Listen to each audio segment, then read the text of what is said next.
Viajante Sem Pauta está no ar, aqui é o Carnaíto. E hoje, ouvintes, nós vamos adentrar em uma história que se passa no sul da selva amazônica, mais precisamente na região da Colômbia. Vamos trazer um papo de uma experiência um tanto diferente que começou com a ayahuasca e se desenrolou em algo fora do planejado. E para saber do que se trata, fica com a gente. E para fazer companhia comigo como co-host, diretamente da Inglaterra, bem-vinda, Amanda Areias. Olá, muito obrigada. Obrigada, Kaina, de novo pelo convite. Sempre bom estar aqui e bora ouvir essa história. E agora, a pessoa que irá trazer os relatos dessa experiência na selva amazônica, diretamente da cidade de São José, no estado de Santa Catarina. Bem-vindo, Thiago Souza. Salve, Kainan! Olá, Amanda! Galera, prazer estar aqui com vocês, compartilhar um pouquinho aí das histórias de viagem, dessa vez, falar um pouquinho dessa experiência na Colômbia, um tanto diferente, né?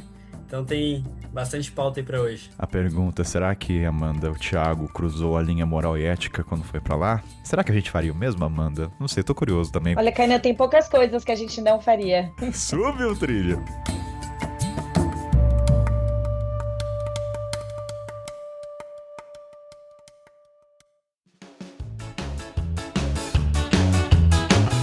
Antes de trazer aqui o que aconteceu com a comunidade, os encontros, eventos, antes de gravar aqui o Jabá, eu tava matutando algumas coisas que sempre quando eu gravo esse bloco eu me refiro a vocês como audiência, ouvintes e similares. Aí eu falei, não, preciso encontrar algum termo que soe algo mais íntimo e algo mais com a cara do programa, né? Como eu for me referir tanto à audiência e às pessoas da comunidade. Aí, como a sigla do podcast é VSP, fiquei brincando com palavras, tal, no caderninho. Aí cheguei ao VSPeiros. Até me veio Vespa na cabeça. Vespa vive em coletivo, comunidade. Mas nem por isso pela Vespa. Mas o VSPeiros, pra mim, ele tem um ritmo natural. É quase musical, ele é gostoso de falar. Sim, tem tesões de maneira de falar algumas palavras. E o VSPeiros, ele não trava, não exige esforço. Então, eu acho que é uma palavra fácil de falar. Até porque o sufixo eiros, né, no português, ele cria sempre uma sensação de grupo, de tribo. Então, você tem roqueiros, cervejeiros, trilheiros, pagodeiros. Aí o VSPeiros entra nessa logística. Então, a partir de agora, vou me referir à nossa audiência e principalmente à comunidade de VSPeiros. Então, se alguém chegar, você faz parte da comunidade VSPeiros. Pode ser uma ideia de jirico, mas assim que a gente tem que tentar explorar a terra. Então vamos começar. Olá, VSPeiros. Começamos então. Vamos lá. Quero começar hoje, gente, falando que a gente teve recentemente o nosso 5º encontro da comunidade Viajante Sem Pauta. Para quem não sabe o que é o encontro, né? O podcast tem lá uma campanha onde você apoia o programa para a gente continuar o programa no ar para você. E em troca você tem acesso à comunidade, que é no WhatsApp, tem eventos, tem dinâmicas. Tudo isso eu vou falar depois. Então quero falar como foi esse encontro. Primeiro que foi sensacional porque teve coisas diferentes. A gente teve o passeio no Serpentário lá no Instituto Butantan, que foi guiado pela bióloga Jéssica, que é da comunidade, e fez com que a experiência fosse totalmente única. E aqui falo por mim, fazia tempo que eu ainda não tinha uma experiência, a sensação de ser uma criança, sabe? Assim, uau, meu Deus, olha o tamanho desses insetos, dos répteis, dos lagartos, das cobras. E tinha até a Bruna da comunidade, que gosta de Harry Potter, a sensação de quem viu o primeiro filme, né? Então, a gente voltou a ser criança, com aquele olhar genuíno de saber como é, o que aquela espécie faz. Então, foi muito legal. E depois teve um esquenta no Bar Clássico de São Paulo, aquele climinha legal de reencontrar algumas pessoas. E o principal, que é o encontro na casa, que a gente fica 4 dias. Então, cara, eu acho que tem coisas que só estando lá pra saber o que é fazer parte de um desses encontros. Então, e tem de todos os tipos de gente. Tem desde o mais extrovertido até a pessoa que é mais introvertida, ou que gosta mais de um papo cabeça sobre psicologia, e o cara que só quer farra. Então, é muito plural as pessoas que estão lá. E dá muito certo. Então teve torta na cara, teve furor, teve truco, pessoas gritando, teve danças nostálgicas até madrugada, fogueira, situação tribal, dança das cadeiras literalmente, jogo do copo. E além do churrasco e teve vôlei de mesa, a gente sempre encerra jantando no restaurante tailandês, que já virou tradição. E é muito legal, né? Que não era programado, aí foi a primeira vez, o pessoal foi na segunda, e agora já virou um roteiro fixo. E por que eu tô falando tudo isso? porque acho que são esses momentos, só acontecem porque existe uma comunidade de verdade por trás do podcast. Não é audiência, a pessoa fala é comunidade, as pessoas se conhecem, as pessoas ficam amigas e não fica tudo preso ao podcast. Então dali sai amizade, sai grupos paralelos, digamos assim, e eu fico muito feliz com isso. Então, se você quiser, vai assim mesmo. Se você quiser fazer parte, entra no Catarse, apoia lá, além de você ajudar o programa, além de ajudar o podcast, você faz parte desse espaço maravilhoso. E dentro da comunidade tem a Curtulo, que é a marca outdoor de mochilas, vestuário, equipamento, que está sempre aí com a gente, sorteando produtos, fazendo dinâmicas e fortalecendo ainda mais a comunidade com os produtos deles. Então teve o Arraiá, que foi o bingo. Nesse ano teve uma dinâmica valendo uma mochila hotspot de 20 litros, onde eu fiz um quiz sobre o podcast com perguntas. E aí fica aqui o meu parabéns pro Bruno Sonsin, que ganhou a mochila. E que mais? E também a gente tá no Direttes, né? No aplicativo lá de exercício, que se você ganha também, ganha um produto. Então, ou seja, obrigado, Curtulo, por fazer parte aqui do podcast e fortalecer a comunidade. E encaminhando para o final, lembrando que esse é o último episódio da temporada 2025. Voltamos em março de 2026. Nesse tempo, Kainan estará gravando, produzindo, fazendo gaveta. Fazendo gaveta é gravando mais para deixar guardado, né? Para não ficar corrido. Então, nos vemos ano que vem. E que é isso. E não deixe de avaliar a gente no Spotify com 5 estrelinhas, porque ajuda pra um caramba, tá bom? Então é isso, gente. Bom programa e vem com a gente apoiar o podcast e ajuda o seu programa que te faz companhia a ter vida longa. E, novamente, obrigado a todo mundo que já faz parte da comunidade e apoia o programa. Valeu!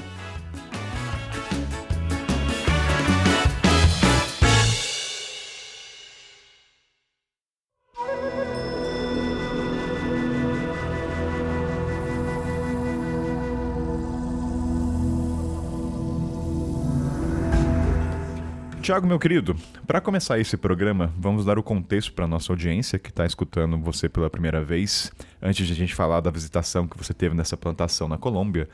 Como é que surgiu essa oportunidade de visitar? O que você estava aprontando? Você estava fazendo um sabático, um mochilão? Dê o contexto para a gente entender antes de a gente chegar ao lugar que você foi, só para a gente se situar. Bora então, Kainan. Bom, aquele clichê do viajante, né, galera? Saindo do CLT, uma oportunidade de realizar o sonho de percorrer a América do Sul. Então, ali no início de 2022, botei a mochila nas costas e iniciei, né, um mochilão aí sem data de volta. Muito inspirado no nosso amigo Richard, que a galera conhece. Então, a gente iniciei a viagem ali pelo Uruguai e fui percorrendo aí, né? Sempre por terra, sem pegar avião, naquele estilo bem mochileiro. E foram cerca aí de 1 ano e meio de estrada, né? Desde que eu saí do Brasil até chegar lá na Venezuela. E nesse caminho tive a oportunidade, né, de conhecer a Colômbia, que é um país incrível, que tem muita familiaridade com o Brasil, muita coisa em comum. E cheguei nessa plantação de uma maneira completamente não planejada e Ela aleatória. não, só para entender, ela não estava no seu radar antes, assim, vou começar a minha viagem de mochilão, eu quero ter uma...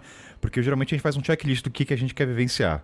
A visitação da plantação de coca não estava nessa lista, ela surgiu no decorrer da viagem. Kainan, vou ser bem sincero, na verdade não tinha checklist nenhum nessa viagem, né? Eu fui sentindo da forma que foi rolando, né? O único checklist que eu tinha era fazer serviço voluntário, né? Sempre gostei de trabalhar com serviços voluntários em abrigos de crianças, enfim. Então esse era o único checklist da minha viagem. E conforme ia acontecendo, os convites iam surgindo, né? A gente ia se adaptando, mas eu nunca tive um roteiro, né?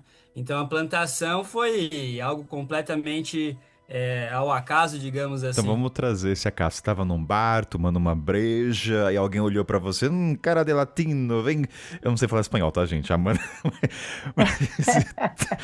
Notável. Então, como que acontece, né, o convite para se trabalhar numa fazenda de coca? Não é algo que se acontece normalmente no dia a dia. Como é que se deu isso? Então, Amanda, é curioso, né? Na verdade, eu estava no norte do Peru, né, na cidade de Huaraz, uma cidade que os mochileiros conhecem bastante aí, cidade de muito trekking, né? Capital do trekking lá no Peru. E eu estava voluntariando, na verdade não estava voluntariando, eu estava no Couchsurfing, né? Que era um hostel que o rapaz ia abrir na cidade E aí ele recebia vários viajantes para ajudar ali, né, na abertura ali, digamos, do hostel. E chegou um casal, um colombiano e uma francesa. Não vou lembrar do nome deles agora. E aí nessa conversa, nessa casa, surgiu o tema da ayahuasca, que não sei, para quem já foi pro Peru, principalmente região ali de Cusco, Você é esbarrou com o gratiluz, o Richard fala, você esbarrou com o utilelê, como é que o pessoal fala? O tilelê, utilelê da vida. tilelê. Puta, era um casal utilelê. Tá. Era um casal de chilelê. Na verdade, não sei se enquadrava, né? E nessa troca ali, eu tava comentando que eu tinha interesse em fazer, porém não tinha sentido ainda, né? O tal chamado que a galera tanto fala. E aí ele comentou comigo que ele era da selva da Colômbia, numa cidade chamada Mocoa, e ele participava de rituais de ayahuasca, né, em uma comunidade indígena. E aí eu senti muita verdade naquela fala dele, e ele explicou para mim como funcionava para chegar nessa comunidade, era toda uma aventura, então aquilo foi alimentando, né, aquele imaginário do viajante. E foi dessa forma que eu soube da possibilidade de conhecer essa cidade chamada Mocoa, que fica no sul da Colômbia, na fronteira com o Equador, né? Nessa conversa aí de couchsurfing, vamos dizer assim. E aí ele me passou o contato e eu falei, bora, vamos atrás disso aí agora, né? Peraí, Thiago, eu vou ter que destrinchar, calma lá. Eu preciso entender passo a passo. Você fala, houve uma possibilidade. Essa possibilidade foi uma verbalização desse cara. Mano, brasileiro, quer vir pra lá? Tipo, eu quero entender, porque eu entendi que você soube da existência dessa região, mas houve um convite formal desse. Porque, assim, você começou sobre o AFA, ô, Thiago, tá a fim de conhecer? Eu quero entender nesse. É bem detalhado como foi esse processo. Houve um Claro. convite formal? É. E esse convite era para conhecer a cidade? Tinha alguma coisa a ver com a ayahuasca? Ou já era relacionado com a fazenda em si? Não, na verdade, a fazenda eu nunca soube da existência. Até eu chegar na fazenda, ela nunca entrou nem em pauta, né? Não chegou a ser um convite, só que ele falou assim para mim: olha, Thiago, se você quer ter uma vivência com os indígenas que não seja de maneira comercial, essa é a oportunidade. Então, isso que me chamou, assim, não ser comercial, né? Porque a ayahuasca hoje virou um produto, né, galera? Entendi. Então, o convite foi em torno da ayahuasca. Tá, é isso que eu tenho Da que entender. ayahuasca, Tá, beleza. Fazer, tá, da ayahuasca. entendi. E aí ele soltou e aí você topou. Putz, como é que eu faço pra chegar lá? Ele tem contatos e aí você... Isso.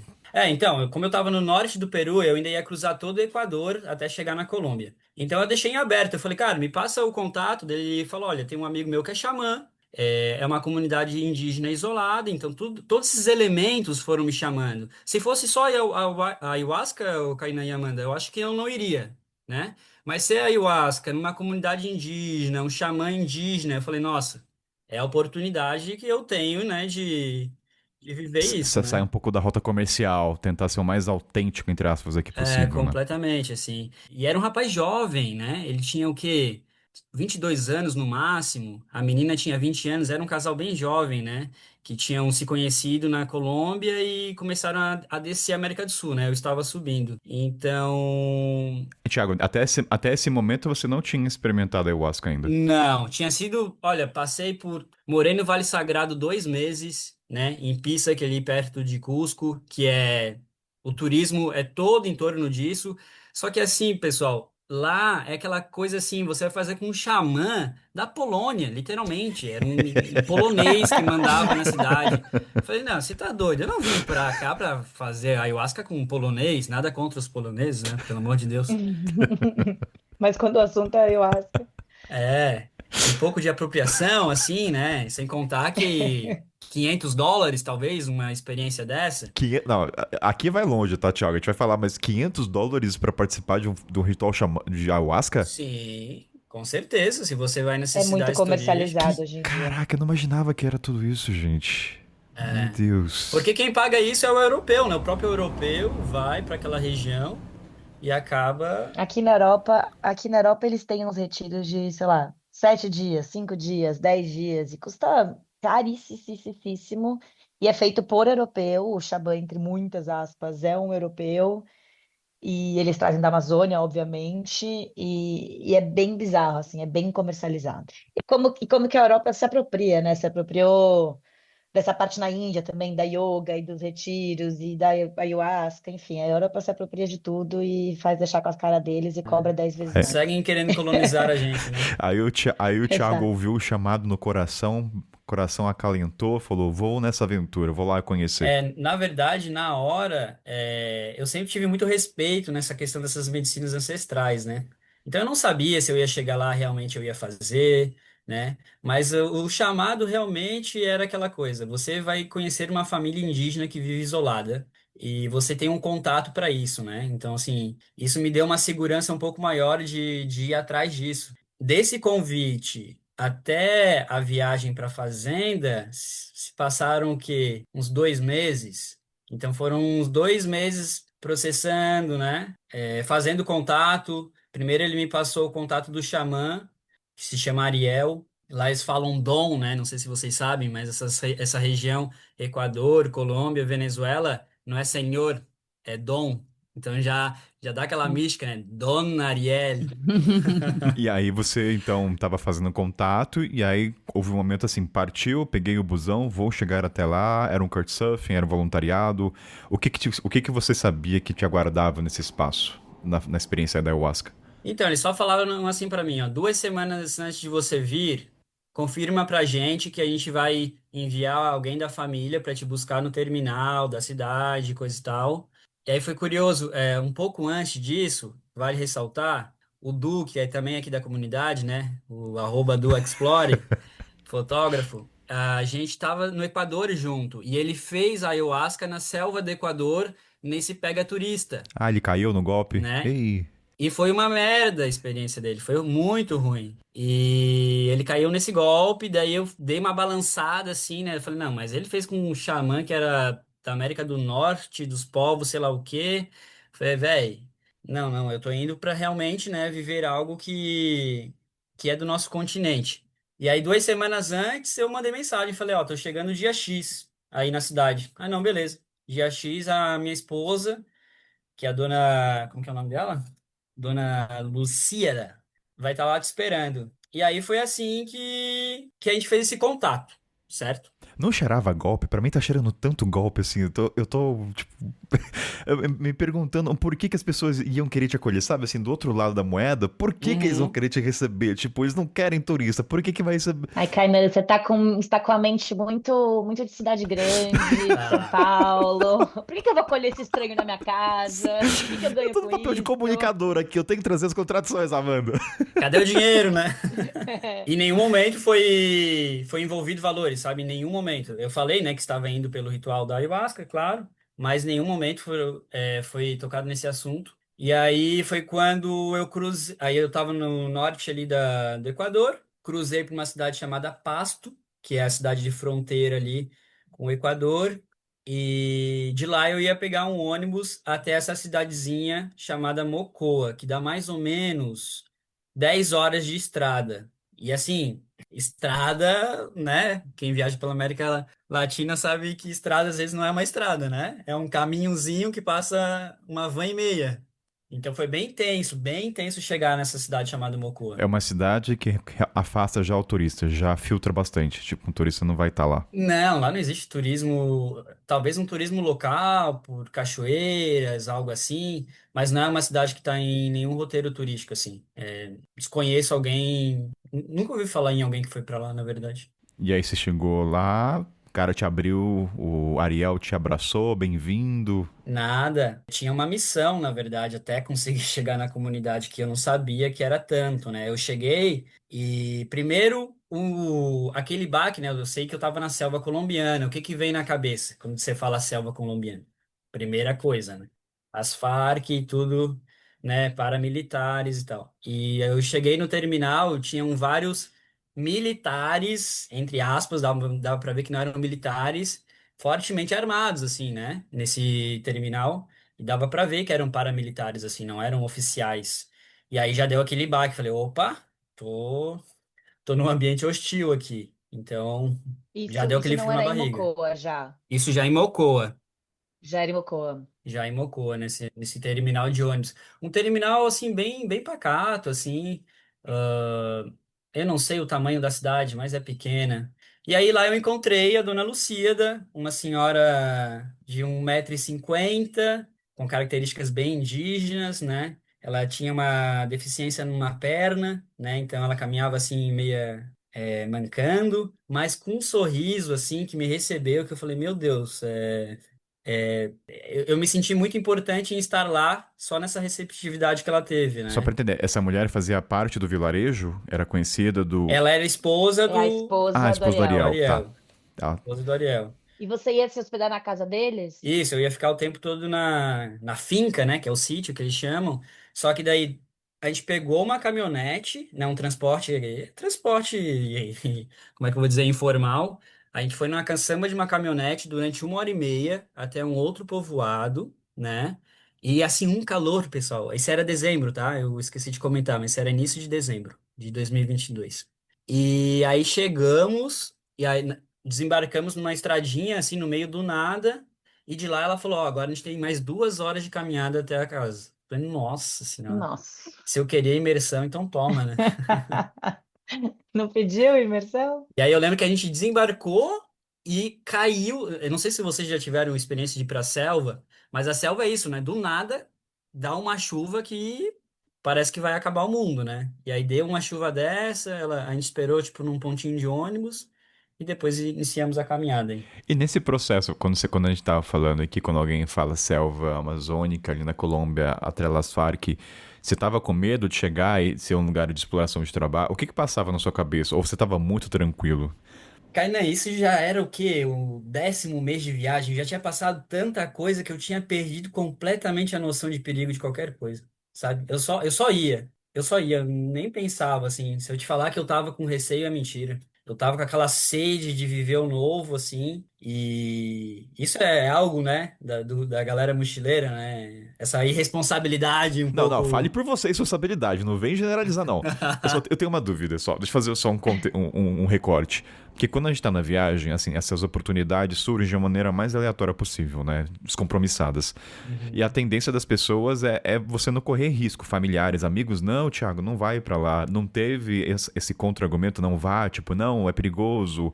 Em nenhum momento você foi influenciado? E para adicionar a essa pergunta, as pessoas sabiam onde você estava? Seus amigos, família, sabiam para onde você estava indo e onde você estava? Olha, quem sabia nesse momento era só o Eduardo, né? Que é o brasileiro que viajava comigo. Só ele. Depois sai no noticiário, desaparece, nunca mais encontram, só por quê. Ouvinte, não faça o que o Thiago fez. Pelo menos comunica, tá? Não, não, não faça isso em casa, pessoal, por favor.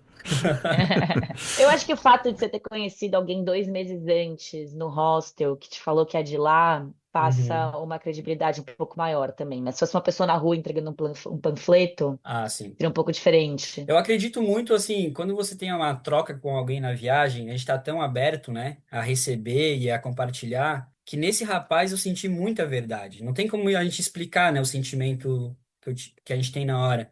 Mas eu senti muita verdade nele. Falei, mano, isso não é golpe, né? É um sonhador, um viajante também, que quer compartilhar um pouco da cultura dele, né? E eu sempre que tinha esses convites, assim, de, venha na minha cidade. Às vezes era uma cidade de 5 mil habitantes, mas venha aqui provar o melhor café, não sei das quantas. Eu sempre aceitava. Claro que dessa vez a ayahuasca era um tema um pouco mais delicado, né? E eu sinto também que quanto mais a gente viaja, a intuição vai ficando mais afinada. Que a intuição é experiência, né? Então vai ficando mais, Uhum. mais afinada, a gente fica melhor em entender quem é verdadeiro, quem não é verdadeiro. Assim, não tem como ter certeza de nada, lógico. Mas eu sinto que quanto mais eu viajo, mais afinada a minha intuição vai ficando de quem eu posso e quem eu não posso confiar. Eu acho que intuição seria a palavra-chave. Eu acredito que intuição é repertório. Para mim, intuição é repertório. Quanto mais repertório e mais experiência você tem, mais isso vai ficando mais intrínseco no seu corpo e você vai entendendo como as coisas são, sem passar muito pelo consciente, pelo óbvio, assim, sabe? Eu tenho um pouco essa teoria. Aí o Thiago já tava há um bom tempo já na estrada, né? Sim. Então se talvez fosse no começo, fosse começando pela Colômbia, talvez eu acho que ele não aceitaria logo de início, talvez. Não sei. Não, não aceitaria, não aceitaria. Com Não. certeza. E aí você conheceu a esposa do Ariel, como é que é o nome dela? Só pra dar nome, esqueci, que é Luzíada. a Luzíada. Então você encontrou a Luzíada e aí vocês foram caminhando, batendo 2 horas de perna até o vilarejo. Isso. E rapaz, a mulher, eu sou bem mais alto que ela, né? E ela mesmo com a deficiência na perna, ela caminha, ela me deixava no chinelo, assim, sabe? Tipo, a força porque devia ser recorrente, né? Esse trajeto que eles faziam, né? Até o centrinho da cidade e tal. E aí eu pensei, meu Deus, agora sim eu vi que eu tô com o povo nativo, né? E era um trecho assim, não era bem uma trilha demarcada, mas passava por umas pontes de árvore, vários riachos. Então eu vi assim, nossa, Thiago, agora tu chegou na selva colombiana. Aí eu tava me sentindo assim dentro de um filme já, né? Tinha desligado completamente do mundo virtual, vamos dizer assim, porque eu sabia que estaria sem conexão também, né? Isso é um fator importante. Eu saberia que, a princípio, eu estaria só um final de semana lá, mas seriam 3 dias sem conexão, né? Então ali já começou toda uma imersão e toda uma troca, né? Foram 2 horas ela contando da cultura dela. Então eu me senti É muito isso que eu queria acolhido. saber. Você fala espanhol, certo? Em dado Falo. momento nessa viagem. O que você conversava com ela? Surgia tema ayahuasca? Surgiu o termo coca? Não. Surgiu... O que era sobre... A Coca nunca surgiu, assim, ó, até o que eu vou contar daqui pra frente, na frente, nunca houve esse tema, né? Era a ayahuasca, mas a ayahuasca era sempre com o Dom Ariel, né? Que era o xamã. Com ela tinha muita curiosidade do Brasil, queria saber das comidas do Brasil. Dava pra ver que era alguém que tinha essa curiosidade do novo, né? E ela tava muito feliz em receber um brasileiro. Vocês sabem que a gente é recebido bem 90 e poucos por cento dos países. E lá tinha essa questão, né? Ah, como é esse Brasil? Aquele clichê, carnaval, samba. Então foi uma troca leve. Parecia que eu tava num hostel, assim, sabe? Conversando com alguém num hostel. E deixa eu te perguntar, só para construir a imagem na minha cabeça, quantos anos mais ou menos eles tinham? Ó, Dom Ariel e a Dona Luzíada, eu tiro pela filha deles. A filha deles devia ter uns 20 anos. Então calcula entre 40 e Ah, tá. 45, Ah, Amanda. tá. Eu imaginei mais velho também. Eu acho que quando alguém fala xamã ayahuasca, vem uma pessoa de sabedoria, Uhum. né? Então, sei lá, É, uns e o Dom, 60. o Donha também faz parecer que é mais velho. Sim, traços bem indígenas, assim, né? Pele mais escura, traços bem indígenas, cabelo bem liso. Já o Dom Ariel era um homem alto. E aí a gente fez essa caminhada, passamos somente por uma casa dessa comunidade, né? Digamos, os vizinhos deles estariam a uns 40 minutos da casa deles. E aí chegamos no sítio, que era onde era, né, a casa deles, uma casa de madeira, um quintal com um pato, ganso, galinha, e uns 3 cavalos, assim. Mas uma casa bem simples, de madeira, assim, e com algumas pinturas indígenas, assim, e tinha um galpão na parte de baixo, que esse galpão que ela falou para mim, aqui eu não lembro o nome que ela dava, mas é aqui que tem a cerimônia, né? Ela falou, ó, aqui que o Dom Ariel faz a cerimônia. Aí era um galpão com telhado de palha e várias redes. Várias redes, assim, sabe? Várias redes. Gente, eu tô me perguntando com quem que ele faz essa cerimônia, porque não tem ninguém perto, não é que eles moram numa comunidade, Aham. não é que tem turista. Ele faz a cerimônia pra e com quem?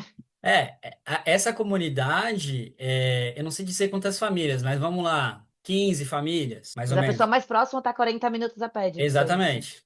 Cada um tá 40, outro tá 1 hora, né? Assim, são várias casinhas no meio da E não selva. tem nem sinal de celular pra ligar e falar, ó, vai ter cerimônia aqui semana que vem. Olha, tinha um ponto lá da casa que, dependendo do vento, do sol, da luz, da lua, pegavam um mínimo de sinal, que era assim que eles conseguiam se comunicar comigo, né? Durante as tratativas ali, vamos Tá, dizer assim. Então, verdade. tipo, tinha essa possibilidade, assim. Enfim, né? Eles sabiam mexer em WhatsApp e tudo assim. E aí, o que me impactou de cara, Amanda, foi chegar lá e ver que era uma família mesmo, né? Então, era pai, mãe, né? A filha, que é a Yuri, o genro, que é o Erley, e o pequeno, que é o Matias, que é uma criança de. Matias devia ter o quê? 1 ano e meio. Então era isso que eu encontrei ao chegar lá, sabe? Só pra recapitular, aquele cara do hostel, qual é a relação dele? Era filho? Eu não lembro agora. Era primo? Não, ele era um amigo que ajudava nas cerimônias, né? Era um rapaz que, digamos, estava tendo, não digo um curso, mas seria como fosse o Dom Ariel fosse o Hum, mestre dele. Sabe, quando eu fiz a brincadeira da ayahuasca, o porquê da outra moeda, obviamente nem tudo permeia o dinheiro, né? Mas eu tô tentando tentar entender as Aham. motivações dessa família ter acolhido o Thiago. Claro que tem a questão do cara ter gostado do Thiago, mas eu fico pensando, eu não sei o contexto da Colômbia, eu não sou entendedor até da ayahuasca, mas pelo Uhum. que vocês já relataram aqui, tem muito esse movimento do turismo pro europeu. E talvez, eu não sei, pode ser uma opção, tá? Às vezes o cara fala, olha, vamos bater de frente e mostrar que a ayahuasca não é essa coisa mercadológica, tem aqui no interior e não é tudo isso. E vamos Aham. trazer algumas pessoas que talvez que se identifiquem com isso e talvez propaguem no bom sentido como é que é um ritual de ayahuasca que não é esse mercadológico. Eu não sei, tô pensando em possíveis. Não que tem que ter uma razão, tá, gente? Claro. Só devaneios aqui. Quem faz ayahuasca mesmo, e é dessa região do mundo, eles veem a ayahuasca como uma medicina de cura, né? Como expansão de consciência. Então, para eles é uma medicina. Então, eu acho que é a forma deles de, assim, falando por eles, né? Obviamente, quem sou eu? Mas a vez que eu fui, que eu fiz, também foi de uma forma muito barata. Também foi com indígenas. E é meio que uma forma deles de dividir a medicina que eles têm, de dividir essa forma de expansão de consciência que eles têm, sabe? Com pessoas que não têm contato normalmente. Eu não sabia que você usou ayahuasca, assim, só não sabe. Na Colômbia? Não, no Brasil mesmo, eu fiz uma vez. É uma família indígena, Runicui, do Acre, se não me engano. E eu fiz em Ubatuba. Eles viajam para vários lugares do Brasil, fazendo a cerimônia com pessoas Ó, que não estão hum, na Amazônia. É uma então, experiência bem interessante. recapitulando, que a gente vai e volta aqui. Então, a Amanda tinha perguntado, eu perguntei, né, com a relação do cara do hostel, mas ele conhecia e ajudava, certo? E aí você Isso. chegou lá, viu que era uma família e o primeiro impacto era um quartinho, você ia ficar junto na cama com as crianças? Qual era a estrutura que você ia ficar nesse espaço, pra gente se situar no ambiente? Eu cheguei lá, me receberam muito bem, e aí tinha um quartinho nos fundos dessa casa. Não era nem um quartinho, era como se fosse, sabe, uma sala aqui, sei lá, que guarda ferramentas. E aí tinha um colchão no chão que eles colocaram para mim com um lençolzinho, e era isso. Exatamente mais nada, assim, não tinha mais nada dentro desse quartinho, né?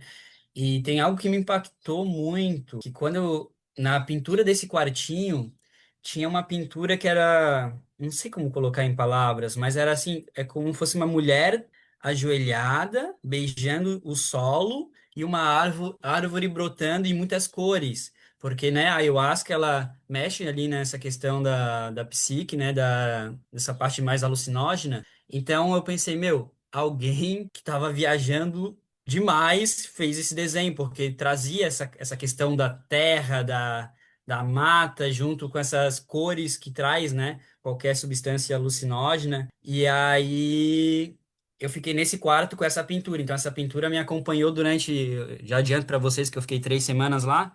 Então, durante essas 3 semanas, todo dia eu olhava para essa pintura, assim, sabe? E falava, que viagem é isso aqui? E aí, assim Uhum. que eu fui e fiz o check-in, né, digamos assim, lá com o pessoal. Isso foi numa quinta-feira. Eu lembro que foi numa quinta-feira e eu ia fazer o ritual no sábado. Ah, já tinha a data pro ritual já. Porque ele sempre fazia todo sábado, ou 2 sábados no mês, alguma coisa assim. Que daí vinham as pessoas da comunidade, né? Cada um da sua casa, né? No meio da selva, Tá. e para participar, né? Então era mais ou menos assim: eu chegaria na quinta, a sexta-feira eu faria toda a preparação ali, né? Prévia. No sábado também, para no sábado à noite ritualizar ali a ayahuasca, né? Deixa eu só entender, quando você foi lá, qual que era a troca? Era um trabalho, assim, você não pagava, mas você tinha que ajudar, ou é ser bem-vindo e aqui você não precisa. Qual que era a moeda de troca? Cara, isso era muito curioso porque nunca teve moeda de troca, Kainan. Nunca foi conversado nada, sabe? Eu pensava assim, eu vou fazer e depois que eu fazer, eles vão me falar, ó, Thiago, foi tanto a tua vinda pra cá, né? Eu deixei completamente aberto, assim. E aí eles me receberam, assim, com muita comida, assim. A base deles lá é arroz, ovos, né? Porque eles têm bastante galinha. Mas eles comem muita, que chamam de banano, né? Que seria a nossa banana, né? Que na verdade é o cambui para eles, né? Que é uma banana pequenininha. Então, lá seria assim, tipo, arroz, omelete e cambui frito. Ou yuca, né? Yuca é mandioca. para eles. Então, mandioca, omelete e banana frita, né? Então, assim, eu já fui recebido com uma baita de uma refeição e eu ficava pensando isso. Eu falava, mano, quanto que eles vão me cobrar? Eu ficava com esse pensamento, né, Amanda, que a gente tem de, tá, e aí, quando que a conta Total. vai chegar, né? Eu ficava com isso desde do dia um, assim, em mente, né? Nossa, quanto é que eles vão me custar, cara? Eles estão me tratando tão bem, né? Então, isso era algo que... Cara, olha que louco como a gente de cidade grande assim pensa, né? Tipo, como assim eles estão fazendo isso de graça? O que eles É, esperam de mim de volta? completamente. Não existe o dar sem Sim, porque receber. eu não ia trabalhar lá a princípio, né? Então eu pensei, tá, beleza, sou um turista, e agora, né? Quando que a conta chega? E aí a primeira noite foi assim, eu cheguei, eles me deram, a janta lá, né? Na selva funciona completamente diferente, pessoal, o relógio deles. Então, assim, 4:30 da manhã, 4:30 da manhã, tá todo mundo de pé. É feito um café da manhã super reforçado, mas super reforçado, tipo, com muito ovo, muito arroz, muita mandioca, tudo junto num café da manhã. Lá eles não tomam café, eles tomam água panela. Não sei se vocês já ouviram falar. Que é água aquecida? Não, água panela seria tipo a rapadura, como se fosse a rapadura para nós. Daí eles esquentam ali a água, né? Colocam essa rapadura para ferver junto e toma.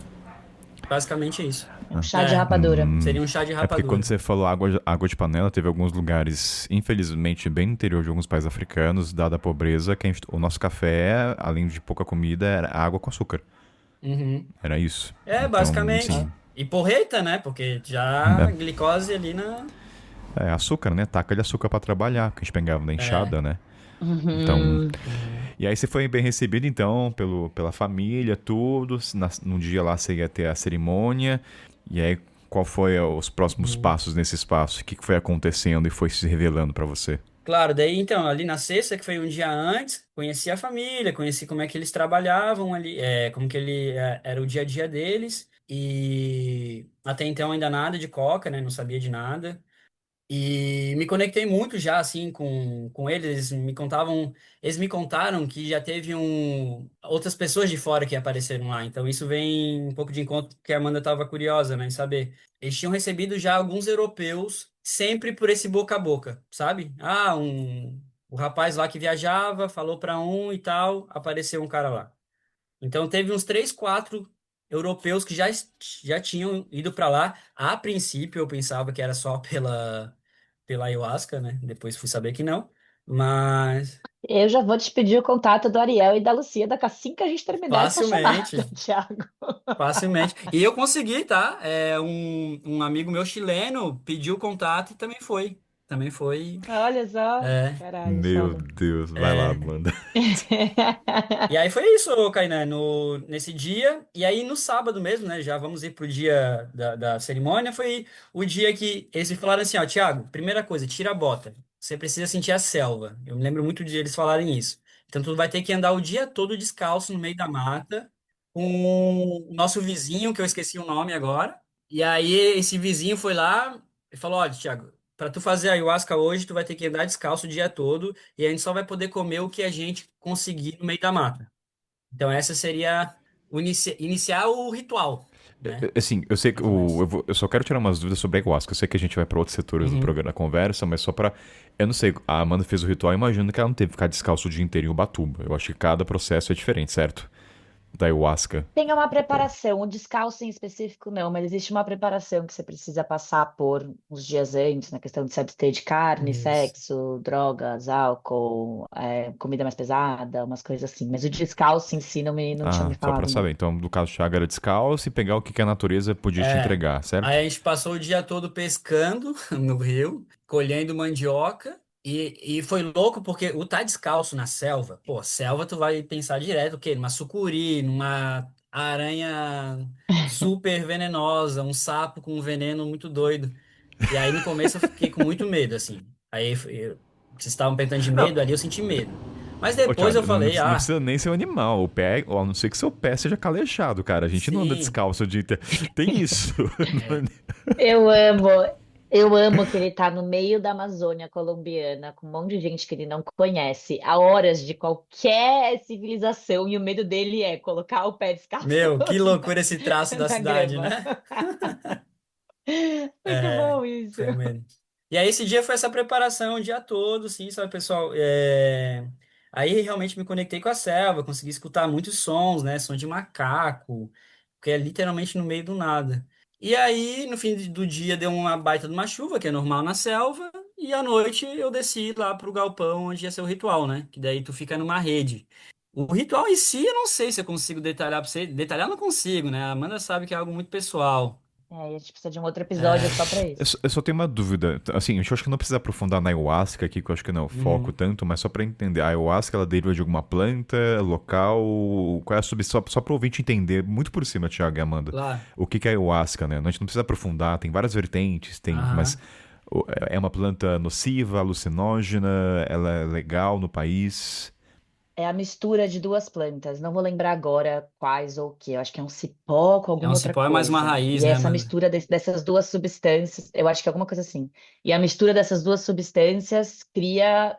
É um chá, né, que eles tomam. Quando eu tomei, eu senti um gosto de café com muito sal, pra Uhum. mim, assim. Quando eu falo isso para as pessoas, elas não concordam. Mas eles fazem tipo um chá dessas duas substâncias.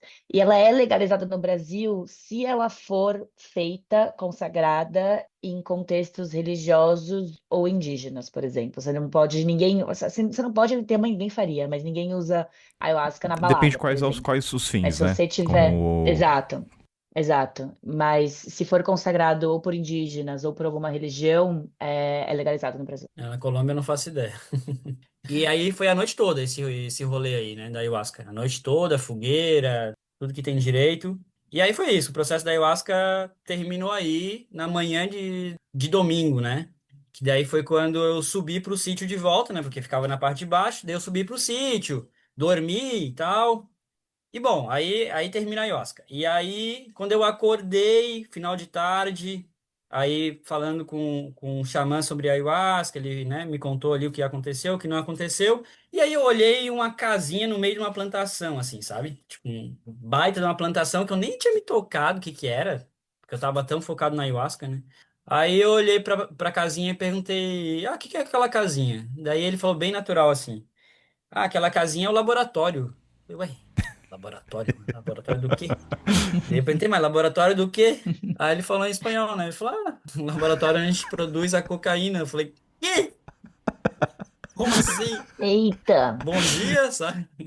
Saí do ayahuasca já com esse tiro na mente, assim. Eu falei, Nessa hora não bateu um medo Gente, nessa hora não deu um choque, tipo, cara, nessa Thiago, hora. fala que não, pelo amor de Deus, vai, Não, cada nessa um. hora deu, o que que eu tô fazendo aqui? Tipo assim, meu Deus do céu, zerei a vida, sabe? Amanda, sabe aquele meme da Nazaré que tá. tem os cálculos? Ele começou a calcular todos os Aham. riscos que ele podia. Tipo, laboratório, Aham. cocaína. Como é que é?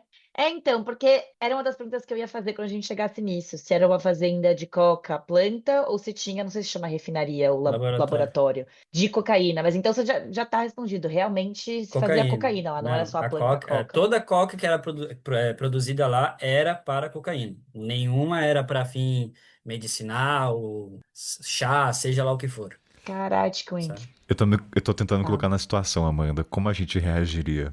Eu não sei, eu acho que. Assim, eu sou mulher, né? Eu acho que. Eu não sei nem se eu estaria nessa situação para início de conversa, que eu já estaria com o cu que não passa uma agulha. Agora, se eu descobrisse. Já vem vários julgamentos na Não, cabeça, né? não tem como. Porque Vamos assumir, a gente tem que ser vulnerável, não é, tem óbvio. como, é. Vamos ser. Lógico. E não é tipo uma plantação de maconha ou alguma coisa para ayahuasca, é cocaína, né? Que é uma É o coisa produto mais mais valorizado forte. no mercado de tráfego internacional.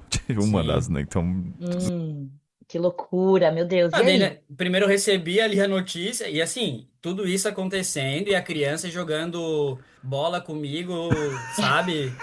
E eu falei, tá, meu Deus, calma aí. Eu esqueci que tinha um bebê de um ano e Tinha um meio nesse contexto bebê, também. tinha a filha dela que estava grávida de mais um filho, né? O genro lá. Na hora, eu confesso que eu tava muito grog ainda da ayahuasca, sabe? Eu tava assim, eu falei, tá, peraí, Thiago, vamos dormir de novo. E amanhã a gente acorda e processa tudo. Não tinha espaço na minha mente para entender aquilo ali, sabe? E aí foi assim, dormi. Na selva tu dorme muito bem, fica esse adendo aí.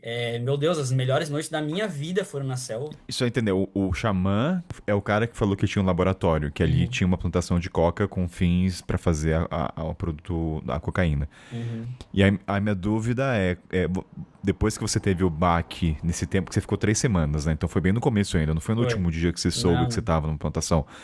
Teve conversas de uma maneira natural com o cara, perguntando, como é que vocês enxergam isso? Para vocês é um Uhum. trabalho? Você sabe que é legal? Você questionou?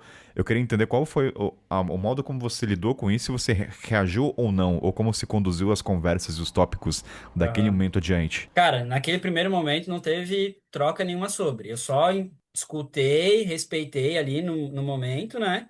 E depois do dia, vamos dizer assim, no dia seguinte em diante, sim, a gente teve algumas trocas.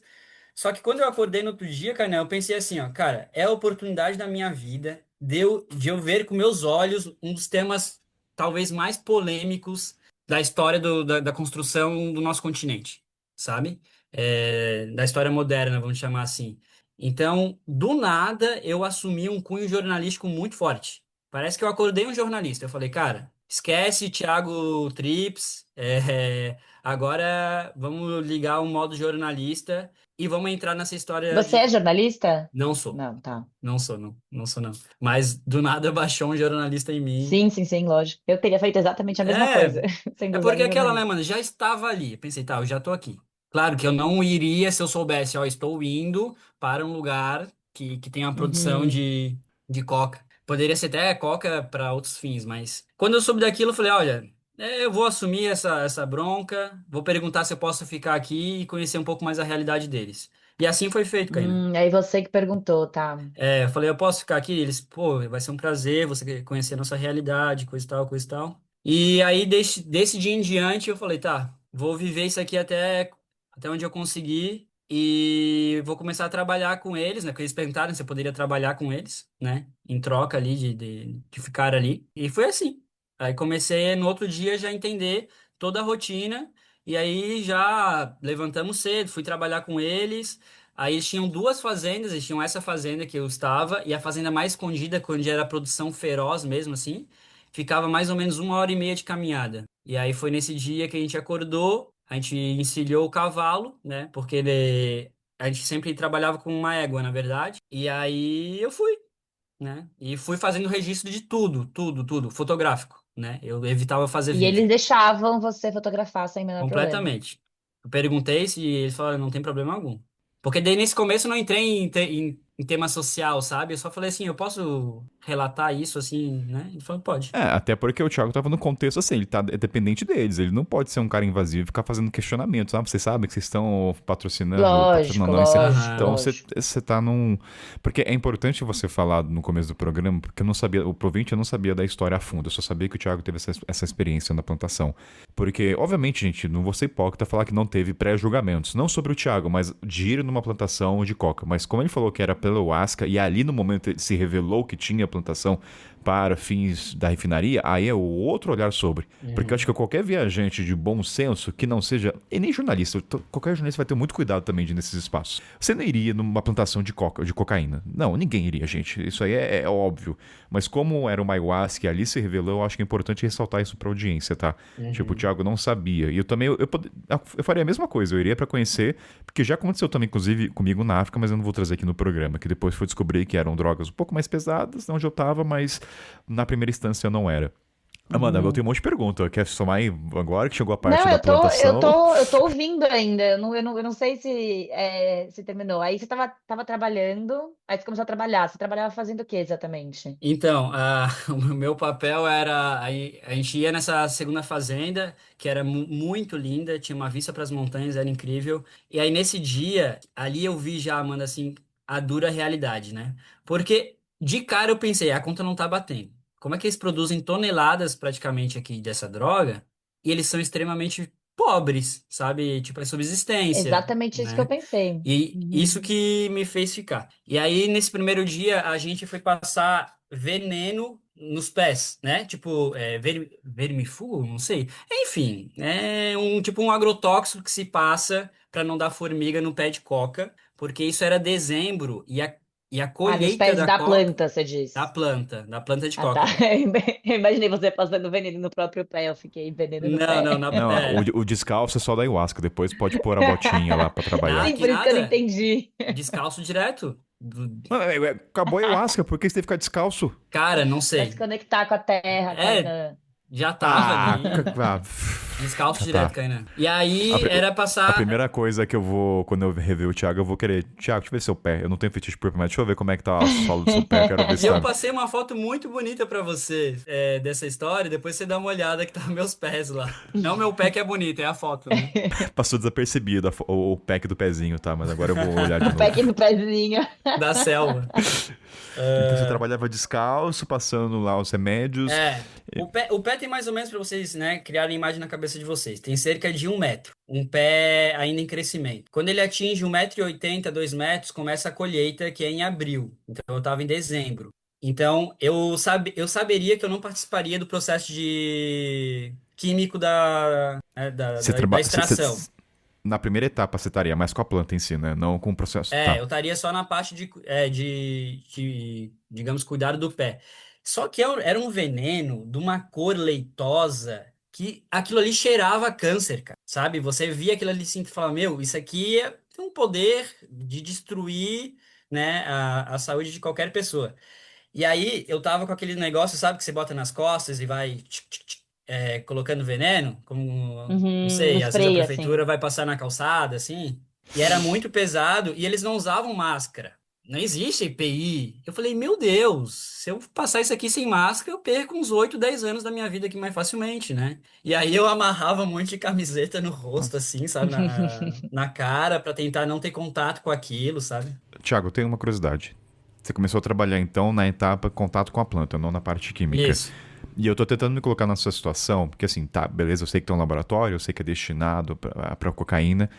Como é que você enxergar, a partir daquele momento que você soube que tinha cocaína, como é que você começou a olhar para as pessoas em torno? Porque, assim, uma Uhum. coisa é ter o Adriel, que é um xamã, que faz o ritual. A partir do momento que você. E ó, eu imagino que eles sabem que é uma coisa ilícita. Eu imagino. Eu acho que não existe uma Lógico. ingenuidade. Eles sabem. Sim, sabe, sabe. Então, eu tenho uma curiosidade de saber como é que você ressignificou, se é que isso aconteceu, do olhar sobre as pessoas em volta, e como é que você começou a enxergar a questão do tráfico, porque você está vivendo aquele momento, você está ali inserido no contexto. Uma coisa é estar Uhum. olhando de fora e o tráfico, outra coisa é você ver a cara das pessoas que estão ali, que estão ganhando dinheiro.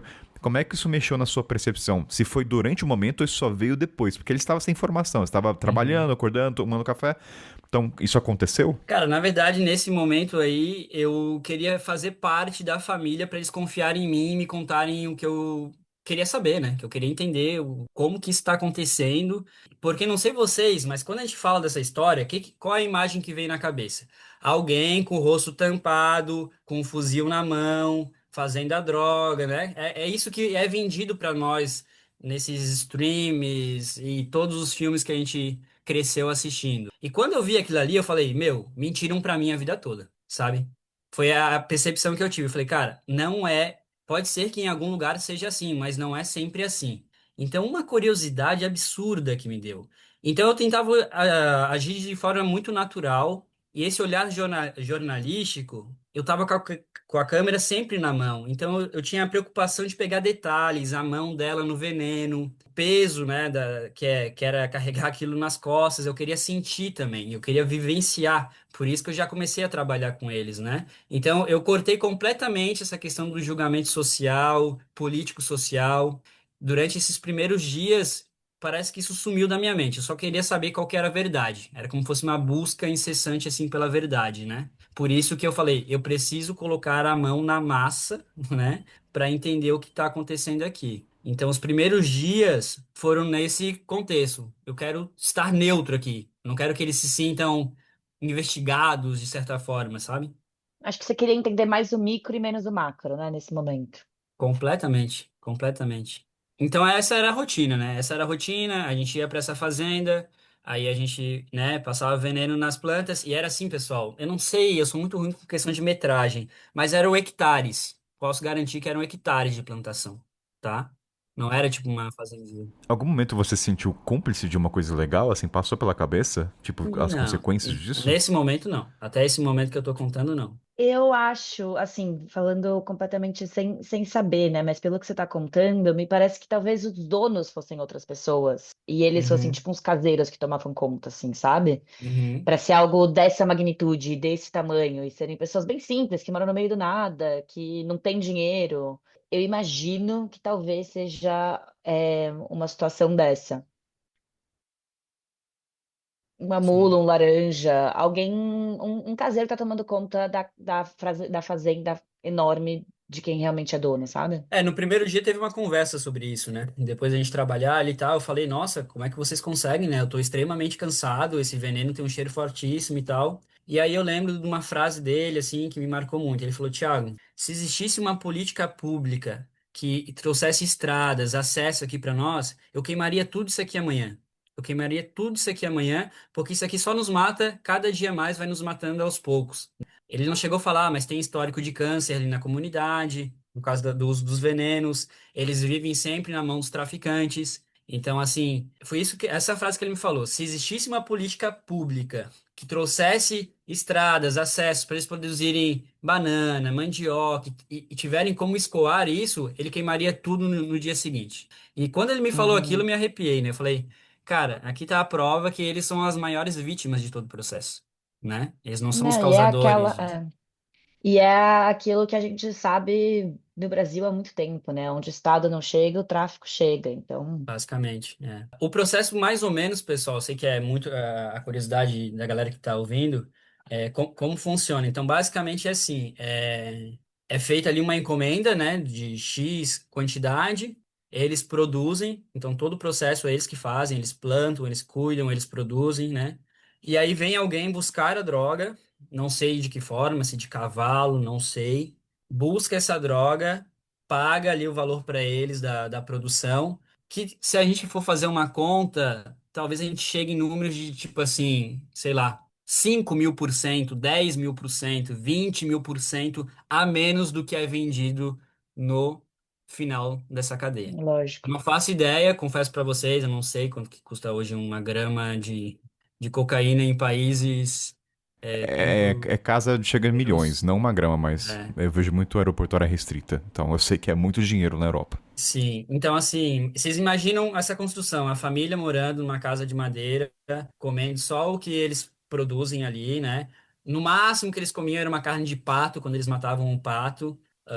Não tem carro, não tem moto, vivem de uma forma simples. Tinham uma espingarda, foi a única arma que eu vi lá, uma espingarda velha. Então, assim, dava para ver que eles eram uma massa de manobra, né? Eles eram reféns de todo esse E processo. correndo todos os riscos, É. né? Quem tá correndo risco são eles. Completamente, completamente. E você, pelos dias que você tava lá. É, e Tem uma eu, e coisa eu nesse Eu acho meio. que uma coisa legal de somar, e a gente fala isso em outros episódios, como o cálculo de risco para o viajante ele é muito subjetivo e individual para cada um. Por Uhum, exemplo, eu obviamente estou sentado aqui na minha casa, mas o cálculo de risco na situação que o Thiago estava depois de saber que tinha plantação, eu teria saído na hora. Tipo, eu acho que pra mim é um nível muito alto, mesmo estando ali, né? E aqui eu não tô fazendo julgamento, não, julgamento não, tá, Thiago? É assim, como cada um calcula o risco. Porque eu também já trabalhei em plantação de maconha.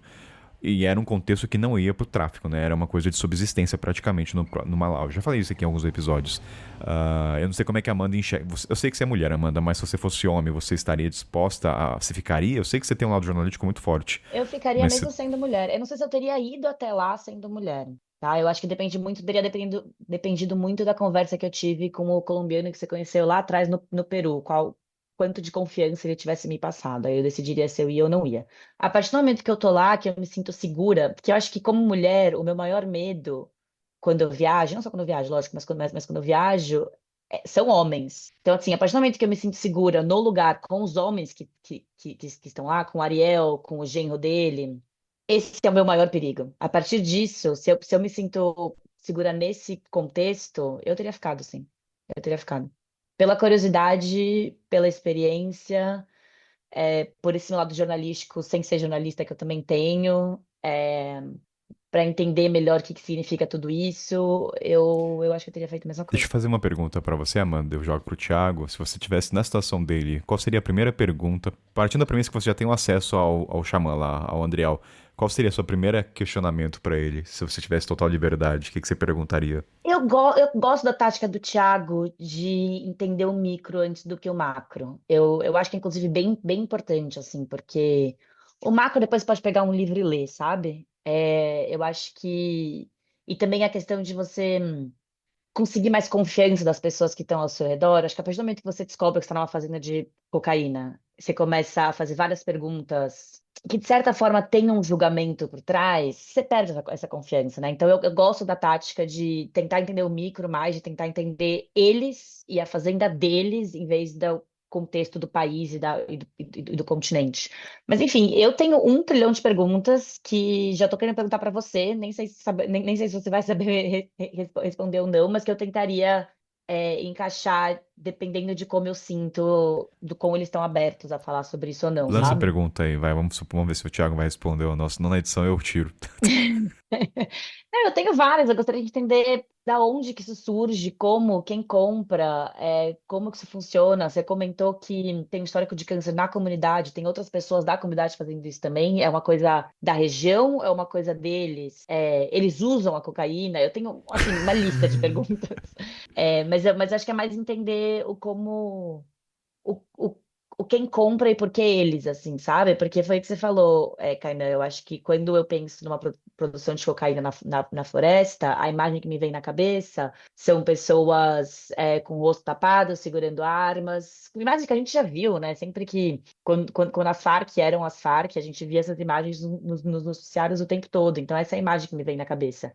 Aí está me falando do Dom Ariel e da Dona Lucíada, que são pessoas super simples e pessoas super abertas e pessoas que te convidaram para casa deles e que moram com o neto de 1 ano e meio. Então já completamente quebra essa imagem que eu tinha na minha cabeça. Então acho que as perguntas vêm daí. Eu compartilho dessa tua curiosidade, assim. Como eu comentei antes, para mim a conta nunca fechava, né? Questão de tamanho, movimento de dinheiro que aquilo ali gerava e a família viver ali numa subsistência. Depois dessa conversa que eu comentei, né, que o Dom Ariel se abriu para mim de uma maneira muito natural, em nenhum momento eu questionava, assim, a questão dos valores, tudo isso, eu deixava sempre para eles se abrirem. Aí depois daquele relato eu vi o lado humano deles, né? E eu pensei, cara, como que eu vou poder. Eu tinha essa preocupação também, Amanda. Como eu vou poder levar essa mensagem pra frente? Não é um tema que eu vou chegar no meu Instagram e falar, galera, estava numa produção de cocaína, né? Então eu tinha essa preocupação de processar tudo aquilo com o menor nível de julgamento possível, né? É difícil, mas, por exemplo, eles não usavam. Isso já é uma pergunta, né, que você tinha comentado. Eles não usavam a droga. Eu não sei como é que era o processo de teste. Eu acredito que talvez mais pessoas participavam da parte de refinaria ali, né?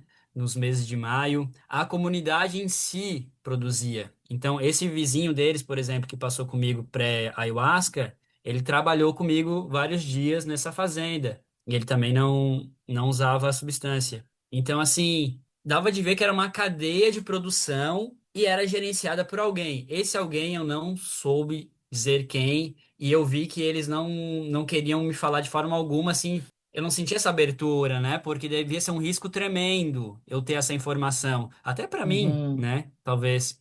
Então, a partir daquele dia, eu só fui vivendo dia após dia, entrando dentro da rotina deles, e às vezes pescava alguma coisa ali, né? Por exemplo, eles comentaram que uma vez teve um turista, eu acho que da Noruega, que também passou pela mesma coisa que eu passei. Foi para fazer ayahuasca, acabou ficando lá. Aí eles comentavam que esse cara usava, né? Então, assim, ele trabalhava lá e ele estava no Nossa, ele processo. tava no paraíso, então, para ele, né? Imagina. Ele estava no processo da, porque, né, deixar claro que é a produção da pasta base, né, que é a parte mais pura da droga. Então, teve hora que eu pensei, cara, esse maluco aí tava no paraíso para ele, né, se ele gostava de consumir, porque Lógico. ele estava literalmente, né, com o produto ali, vamos dizer assim, mais não natural, mas mais puro possível, né? Então, essa informação. Nesse tempo lá, você chegou a conhecer o laboratório, Thiago? Você chegou a Não. acessar? Não, o laboratório não era tão acessível assim para chegar nele, assim, sabe? Era uma casinha no meio da plantação, assim, mas, meu, é claro, quando eu falo que eu não tinha medo, eu não vou ser hipócrita. Eu sei que eu estava envolvido num emaranhado ali. Então, assim, tudo que remetia à droga em si, eu não queria ter muito contato. A planta era algo um pouco mais fácil de manejar. E a única vez que eu vi, Até porque a planta é legalizada lá, a né? planta é É legalizada. legal e é comercializada e é usada para É, outros fins, que não a Eu cocaína. vi, eu dei uma googada muito breve. Eu sei que ela é legalizada dependendo dos fins. Se é pra mastigar em alta altitude. No Peru eu sei que é legalizada, mas na Colômbia eu acho que não. Mas tem um alvará, vou colocar entre aspas aqui o poético, né? Depende dos fins que ela leva. é Mas como importante deixar 90%. claro, Kainan, que a planta, ela é completamente medicinal, a planta em si, né? Então, por exemplo, quem masca folha de coca, usa para altitude, chá de coca não tem Sim. nada alucinógeno, né? Que a galera confunde Uhum. bastante, né? Isso.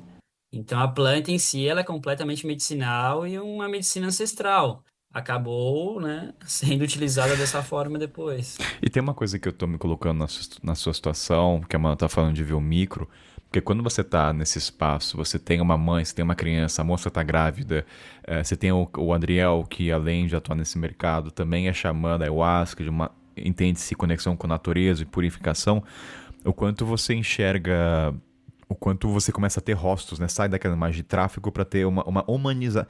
Eu não sei se é a maneira certa de trazer isso, mas você começa a humanizar e ter rostos através disso. Não sei se ficou claro o que eu Uhum. quero dizer, mas sai um pouco da generalização da palavra tráfico, que nem a Amanda tá falando, cara com uma coisa na cabeça, como a AK-47, e você entende que a camada é mais embaixo. Não que não tô dizendo que as pessoas têm que concordar, não. Imagino que o Thiago não concordava, Uhum. mas estava ali numa situação de tentar entender como jornalista. Então acho que é importante isso, né? Você Eu tá acho que nesse. também, não sei se é muito nosso lugar concordar às vezes, sabe? Eu acho que, obviamente, a gente julga no automático, assim, mas às vezes, depende da situação, eu acho que essa seria uma situação dessas. A partir do momento que você fala eu concordo ou eu não concordo, você se fecha para tentar entender Mas eu não mais. sei, Amanda, esse aqui é uma conversa em aberto. Eu acho muito difícil você estar neutro no espaço desse. Mas acho que não é neutro, mas é sem julgamento.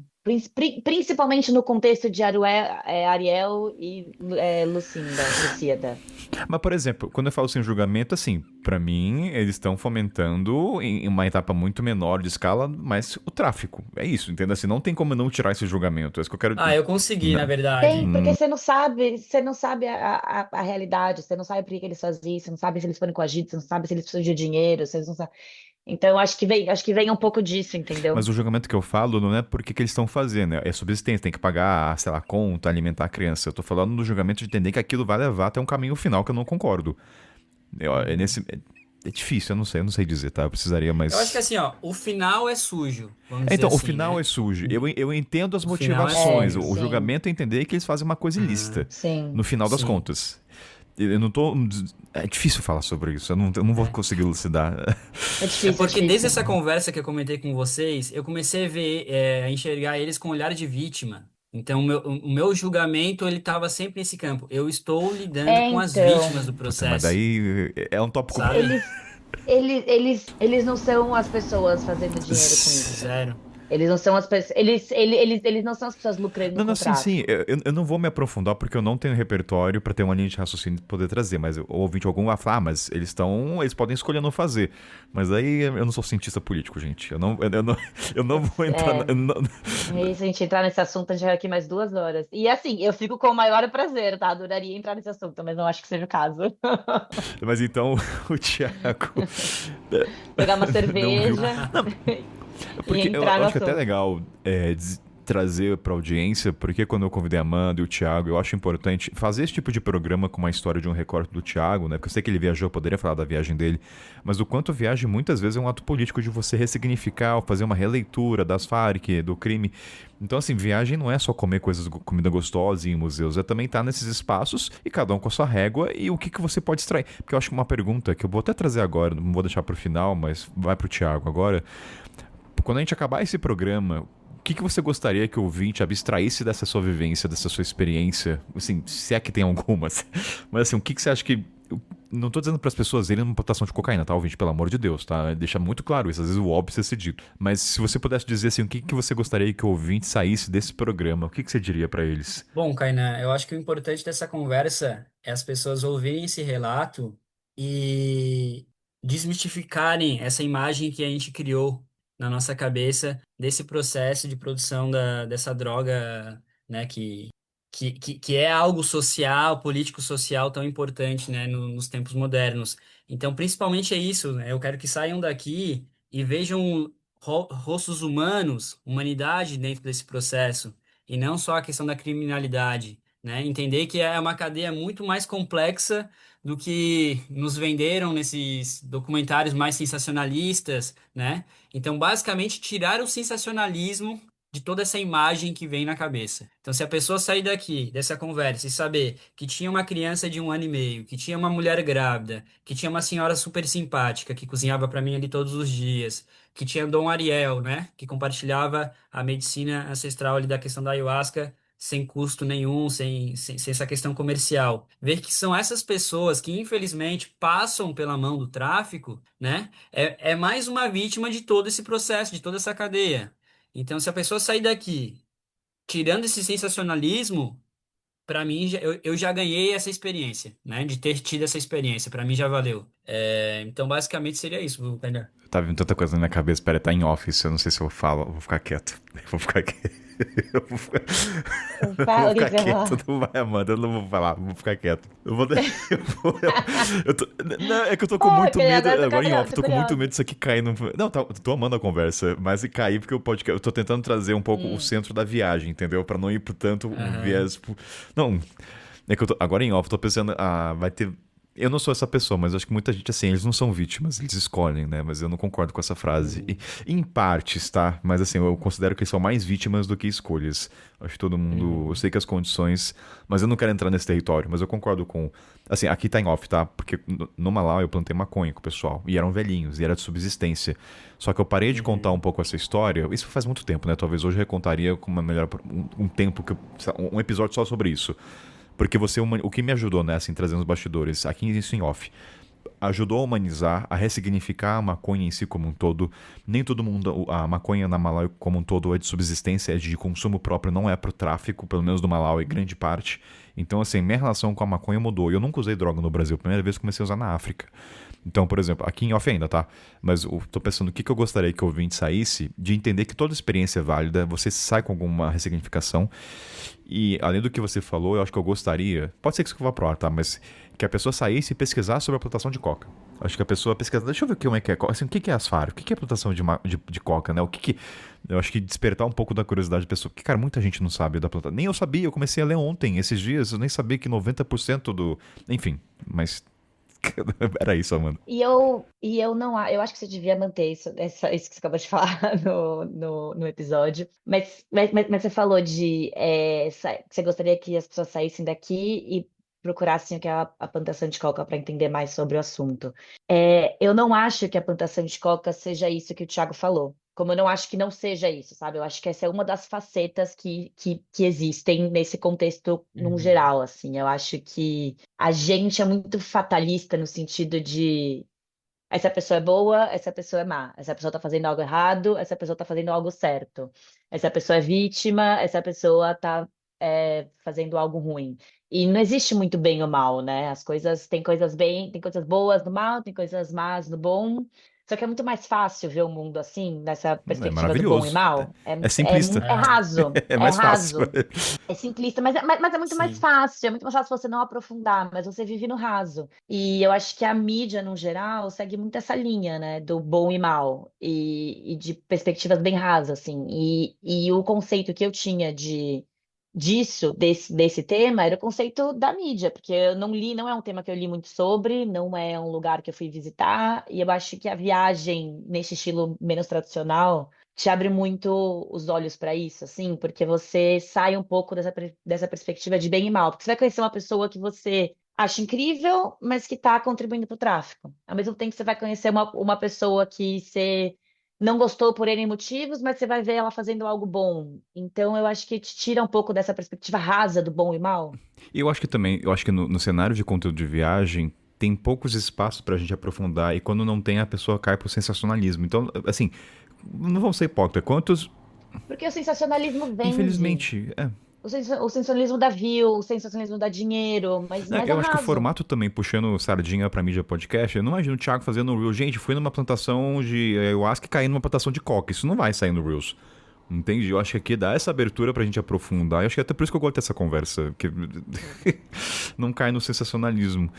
Thiago, cortei você. O que você ia falar? Não, que a Amanda tá correta nessa essa Pergunta. polaridade que a gente vive, né, de bem e mal, não me permitiria estar lá vivendo tudo que eu vivenciei, né? Então, por isso que eu falei que eu desliguei completamente esse bem e mal, né? Eu não olhava eles assim como, eles estão completamente fora do processo. Não, claro que estão no processo. Eles produzem, né? Só que eu não sei se a base de ameaças, né? Ou a base do que. E não são só eles que produzem, é uma comunidade inteira que produz. Então, assim, com certeza aquilo ali já veio de uma outra geração, né? Então, por exemplo, essa filha deles tem 20 anos, que trabalha já na produção. Possivelmente o menino, que esqueci o nome agora, o Matias, ele tinha 1 ano e meio, ele deve ter o quê? 5 anos agora. Ele já deve ver o processo, entende? Então a criança já cresceu com isso. Como que você vai julgar que uma criança é ruim? É difícil falar, é difícil falar é uma escolha quando é um contexto que essa criança vive desde 1 ano e meio, por exemplo. Thiago, em nenhum momento o pessoal cogitou você ser um espião, alguém que tá ali pra reportar? Não passou pela cabeça isso? Zero. Na zero. Nunca senti isso. Não, zero. Isso me surpreendeu também, não na questão de acharem que você é um espião, mas neles deixarem você fotografar abertamente tudo, inclusive eles e a cara deles, assim. Não me parece que eles estavam tentando esconder nada em nenhum momento, e isso me intriga, Uhum. assim. Por que não, né? Sabe, Amanda, me parece, agora com esse teu relato, me veio isso, que no fundo eles queriam que a história deles fosse contada, sabe? Eu sentia que assim, ó, Hum, a gente quer que isso aqui vá para fora. Eu não sentia esse pudor uhum, deles nesse sentido. Senão eles não teriam a conversa que tiveram comigo, né? Então, assim, no dia que eu fui embora, o Dom Ariel arrumou a família para mim fotografar a família. Ele falou, Thiago, tu pode fotografar a minha família inteira? E tem essa foto que tá eu e a escadinha da família. Entende? Ele, uhum. inclusive, colocou os cocais, tudo aquilo. Então, em nenhum momento tinha esse medo da imagem, da exposição, né? Bom, eles tinham Facebook, né? WhatsApp, não eram pessoas completamente alienadas da tecnologia. E eu pensava, cara, eu acho que no fundo eles querem que eu conte essa história. De uma maneira respeitosa, claro. São tantas E sem contradições que eu expor, tô. né? Eu tô pensando. Não, tô quieto, continua. Eu tô pensando em muitas. Né? Não, eu tô Fala, pensando, não, eu Kainan. O tô pensando que que nas você tá minhas pensando? viagens, mas assim, que é isso? Quem off, isso aqui não vai, mas é realmente, como você falou, não dá pra dizer bom e mal. É muitas contradições, tanto que várias experiências da viagem eu não conto no programa porque eu ainda não finalizei minha linha de raciocínio. Eu não sei o que dizer. Sim, sim, sim, sim. Está em off, eu gosto de fazer uma. Não tá em off, deixa tudo Não, on. mano, isso aqui você tá Você não fudendo. tá falando nada cancelável, Kainan, vai. Não, porque eu quero focar no Thiago, não quero trazer pra mim, entendeu? Eu tô trazendo onde eu conto a minha história das meus questionamentos. Mas é interessante essa parte também. Que as pessoas devem estar ouvindo com os mesmos Ó, questionamentos. eu tenho uma dúvida, Thiago. Como a Amanda já fez suas loucuras na viagem e cabe um dia falar sobre isso, um grande dilema pra mim era como contar essas histórias, se é que um dia eu pensei em contar. Principalmente mamãe. Mamãe sabe das minhas aventuras pelo podcast.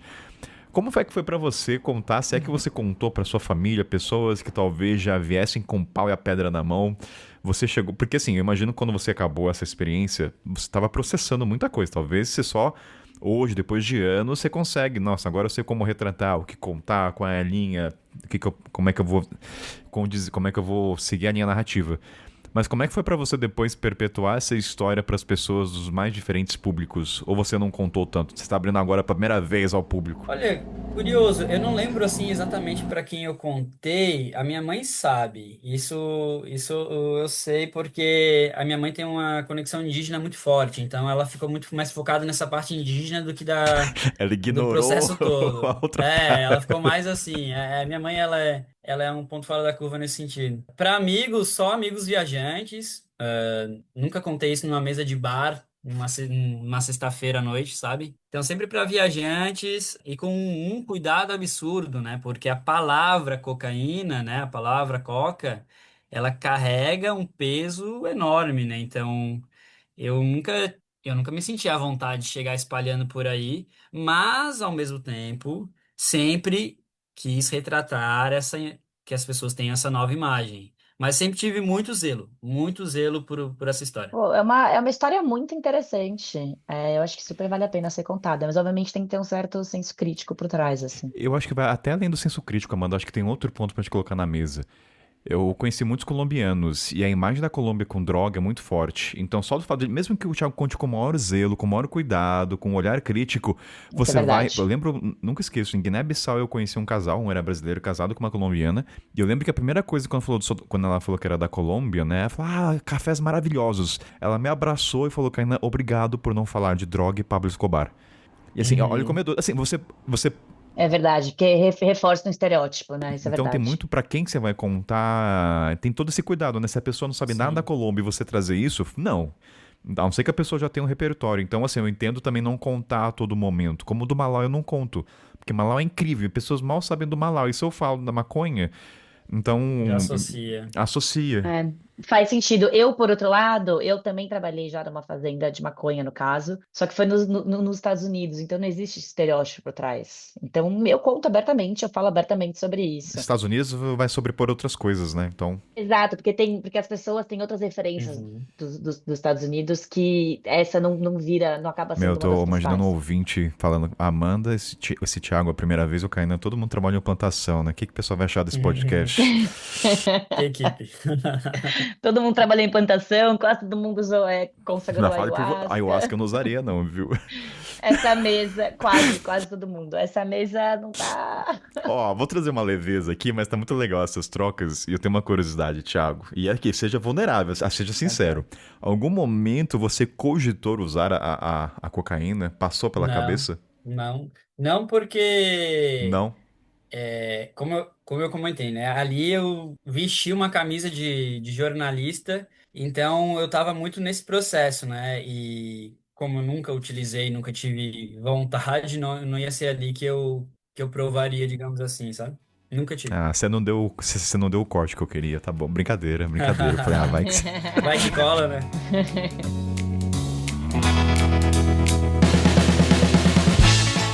Pessoal, abri um espaço rapidinho aqui. Ó, Viajante Sem Pauta sempre foi um projeto muito pessoal pra mim. E pra continuar fazendo tudo isso com calma, qualidade e verdade, tem a campanha no Catarse, onde é uma plataforma de assinatura que você ajuda a dividir um pouco o peso da mochila e permitir que o podcast chegue ainda mais longe. Então entra lá, a partir de R$ 20 você tem acesso à comunidade e tantas outras coisas, desde encontros presenciais, encontros online, roda do livro, encontros de jogo de geografia e tantas outras coisas. E o que eu sempre falo, se o podcast já te acompanha em algum momento, te faz pensar ou viajar junto comigo, considere apoiar o programa, então ajudar o projeto e seguir a gente criando por mais tempo.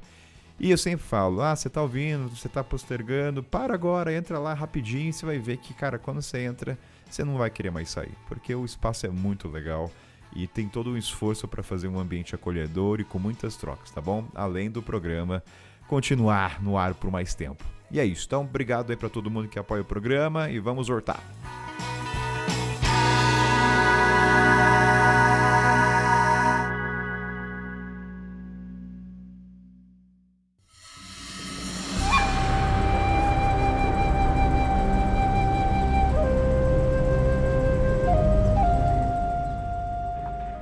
Bom, cortando agora o assunto político e polêmico, que eu poderia ficar conversando sobre isso por horas e horas, mas esse não é o intuito do episódio, o Kainan não vai me permitir. Vamos voltar para a história. E aí, Thiago, aí você trabalhou lá, você falou que no começo você estava usando veneno para colocar nos pés das plantas, e conta um pouco mais o que você fez nas semanas seguintes, das conversas que você teve e o que continuou acontecendo depois. Então, Amanda, na verdade, assim, eu não saberia o tempo que eu ficaria lá, né? Eu estava em aberto, eu fui sentindo, e chegou um momento que eles comentaram que ia ter uma festa numa comunidade que ficava tudo lá é longe, né? Ficava umas 4, 5 horas, e aí eles queriam muito que eu participasse, para eles me apresentarem, né, para outra comunidade indígena. Então, meio que esse era o meu norte, né? Eu sabia que a festa ia ser tipo, em 3 semanas, mais ou menos. Eu pensei, vou seguir trabalhando aqui. E a rotina seguia a mesma. Todos os dias a gente saía, 5 da manhã, ia para outra fazenda, trabalhava até final de tarde e voltava. Era bem exaustivo, assim. Mas Não nos aprofundamos mais sobre o tema. Eu foquei mais nas fotos, fiz belíssimas fotos de vários detalhes, né, do dia a dia. E eu tinha esse norte, vou tentar ficar aqui para poder conhecer outra comunidade indígena. E aí foi passando o tempo, né? Fui passando o tempo. Algo completamente aleatório que eu vou comentar aqui, mas eu tenho um vício meio ruim com futebol. E era a Copa do Mundo nessa época do ano, né? Então estava acontecendo a Copa do Mundo, como um estereótipo do brasileiro que gosta de futebol. Tava me dando agonia não poder estar acompanhando, né? Os jogos e tal. Eu pensei que também a minha fase ali já tinha sido concluída com sucesso, né? Tudo que eu queria saber, enfim. E aí eu comecei a repensar, né? A ficar lá na comunidade. Então chegou um momento, né, depois dessas praticamente aí 3 semanas, que eu comuniquei a eles, né, que eu estaria indo embora, né, porque, claro que eu não falei que eu estava indo embora porque eu queria assistir o Mundial, mas porque eu queria seguir minha viagem e coisa e tal. E aí, tadinhos, eles se esforçavam, tinha uma televisão lá no sítio, que tinha que movimentar N coisas para conseguir pegar um sinal. Eles falavam, não, a gente vai colocar a televisão no teu quarto, sabe, assim, aquele amor, assim, e Ai, fazendo gente, de eu já quero tudo. conhecer o Ariel e a Lucíada, Não, assim. são muito lindos, assim. Eu vivi cada dia, assim, como se fosse o último nesse sentido lá, porque eu imaginei que não voltaria. Então, nossa, até com a égua que eu comentei com vocês, eu criei um apego, sabe? Porque todo dia minha Eu amo. função, no meados da tarde, era descer com a égua, com mandioca, porque nem, não era só coca, né? Eu colhia mandioca, tudo que se faz num sítio. Então, a minha função era descer com a égua no final do dia. Então, imagina a conexão que eu criei com aquele animal, né? E os dias foram passando até um momento que eu senti e falei assim: ah, não, Thiago, já deu a tua participação aqui. Nesse meio tempo, lembra que vocês comentaram da família, de comunicar a família, os amigos? Nesse meio tempo, eu consegui uns 2 dias de um pouco de sinal para dizer assim: ó, meu, tô vivo e tô vivendo algo insano. Não falei o quê, né? Porque eu acho que a preocupação ia ser muito grande do Eduardo, por exemplo, que trabalhava, que viajava comigo, saber que eu estava numa plantação disso, né? Então eu só falei, olha, meu, eu tô bem, depois eu conto o que tá acontecendo. Mas eu não vou ser hipócrita. Essa questão do futebol me falava assim, nossa, velho, eu quero muito estar na Colômbia, na Copa, em Cali, não sei, em Medellín, né? Pra ter aquela questão do futebol, né? Querendo ou não, a Copa do Mundo conecta muitos povos. É algo, né, que move muito assim. E eu queria estar vivendo isso na viagem. E foi quando eu falei pra eles, ó, amanhã tô indo embora. Aí fizeram um jantar de despedida para mim, agradeceram muito, falaram que eu teria portas abertas ali, meus amigos também. Fizemos essa sessão de fotos que eu comentei com vocês um pouco antes, né? Que eles usaram o Dom Ariel usou os cocais. Então, nossa, eu falei, meu Deus, eu tô zerando a vida aqui com essas fotos, sabe? E assim foi o restinho da minha história no sítio, né? Teve esse início um pouco mais impactante e depois eu agi normalmente, assim. Falei, tá, tô aqui, tô ajudando. Também para mim era uma troca, sabe, pessoal? Porque eu não tava gastando dinheiro. Eu falava, eles estão gastando comida aqui comigo, todo esse processo. E aí no dia final, eu questionei quanto que me custou, né? A ayahuasca e tal. Eles falaram, não, Thiago, a gente não cobra aqui, né? Quem chega até nós é pra gente compartilhar a medicina e coisa e tal. Então, esse foi o final da minha estadia. E a parte também, talvez assim, que eu posso já dar um spoiler, o real medo que eu passei foi no final, que foi quando eu saí do sítio, daí eu fiz esse caminho todo sozinho, né? O que eu tinha feito com a dona Lucíada. Eu saí do sítio, fui até a estrada, da estrada peguei uma caminhonete, da caminhonete fui para a rodoviária. Aí chegando na rodoviária, tava tomado de paramilitares, tomado assim. E aí eu ia pegar um ônibus para uma cidade chamada Popayán, que é uma cidade muito bonita que fica mais ou menos umas 12 horas de lá, que seria a cidade turística mais próxima. E lá eu ia encontrar o meu parceiro de viagem, o Eduardo. E aí quando eu comprei a passagem, era para sair às 5 da tarde, eu peguei às 3 da tarde para comprar as passagens e eles pegaram meu passaporte. Falaram que era verificação de rotina. E nada de devolverem meu passaporte e nada de me darem a passagem. Falaram que estavam verificando porque estava tendo muita falsificação de passaporte. Eu falei, mas que falsificação de passaporte?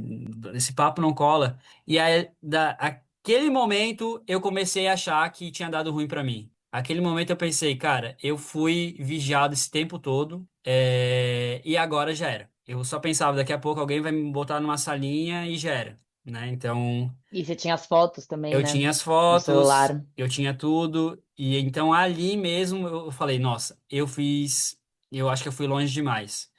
Então vocês imaginam a cena, né? Vários paramilitares me rodeando, a empresa com meu passaporte e o ônibus para sair. O ônibus saía às 5 horas. E o motorista falando: Ó, 5 horas eu vou sair, eu não vou te esperar e tal. E ali, pessoal, assim, eu passei um medo absurdo, meu. Eu comecei a apagar algumas coisas, algumas fotos eu não tenho, porque ali no medo eu comecei a apagar algumas coisas, assim, que estavam mais fáceis de acessar. E eu só pensava, se eles pegarem meu celular, fudeu, né? Aí, como é que eu vou explicar isso tudo, né? E ali repensei um pouco a minha vida, né? Eu acho que todo viajante já passou, talvez, por algum momento assim. Assumi um papel que eu nunca assumi, né? Comecei a fazer um barraco na rodoviária. Eu pensei, se eu ficar muito quieto aqui, eles vão ver que eu tô com medo, que eu tô acuado, eu vou dar uma de turistão maluco aqui, né? E comecei a fazer isso, comecei a fazer um escândalo lá, falei em espanhol, né? Ah, que vocês têm, como é que eu falava pra eles? Ah, que vocês têm racismo com o brasileiro. Como assim? Né? Comecei a tentar usar algumas artimanhas. Ah, é por causa das minhas tatuagens. Comecei a falar umas besteiras assim, para eles verem assim que eu não ia recuar. E fiz isso, e o ônibus, 5 horas, nada. Daí o rapaz falou: Olha, eu vou ficar até 5h30 te esperando, garoto. Depois eu falei: Meu Deus, se esse ônibus sai, pra onde que eu vou, né? Sem passaporte. E aí, faltando mais uns 5 minutos pra dar 5h30, eles devolvem o meu passaporte. Alívio. E aí foi um alívio, assim, absurdo, absurdo. Eu falei: Meu, sobrevivi. Que loucura. Mas calma, isso não era em fronteira de país nenhum. Não, isso foi na próprio terminal. Foi no Oh, terminal que de doido. Mocoa. Não tinha sentido E, algum. e eu fiquei me perguntando isso também, que você falou no começo que no terminal de Mocoa tinha bastante paramilitar. E eu tinha esquecido dessa informação. Aí você falou disso agora, eu lembrei.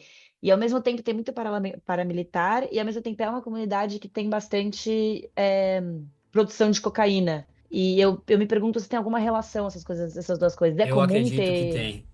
É comum ter esse tanto de paramilitar em cidades pequenas? Imagino que não. Olha, eu acredito que é uma cadeia que está totalmente interligada, É, deve ser a Amanda. milícia deles lá. Sabe?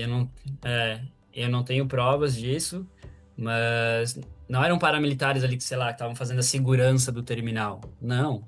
Eram Não, fortemente acho que não. armados e dava para ver que era paramilitar porque não tinha um padrão de vestimenta. Um estava vestido de uma Uhum. forma, outro de outra, né? E armas completamente assim, de calibres altos e dava de ver que não eram pessoas tão preparadas assim, né? Tu talvez pega pelo porte assim, não era um porte de militares. Então, na minha cabeça, aquilo ali tinha uma relação. E por eles terem vindo assim, nossa, a gente viu esse brasileiro chegar, né? Esse turista chegar aqui. Uhum. 3 semanas depois ele aparece. O que aconteceu? Então, eu Sim, não sim. sei onde que eles foram puxar alguma ficha minha, mas com certeza houve alguma breve investigação. Ó, que doido.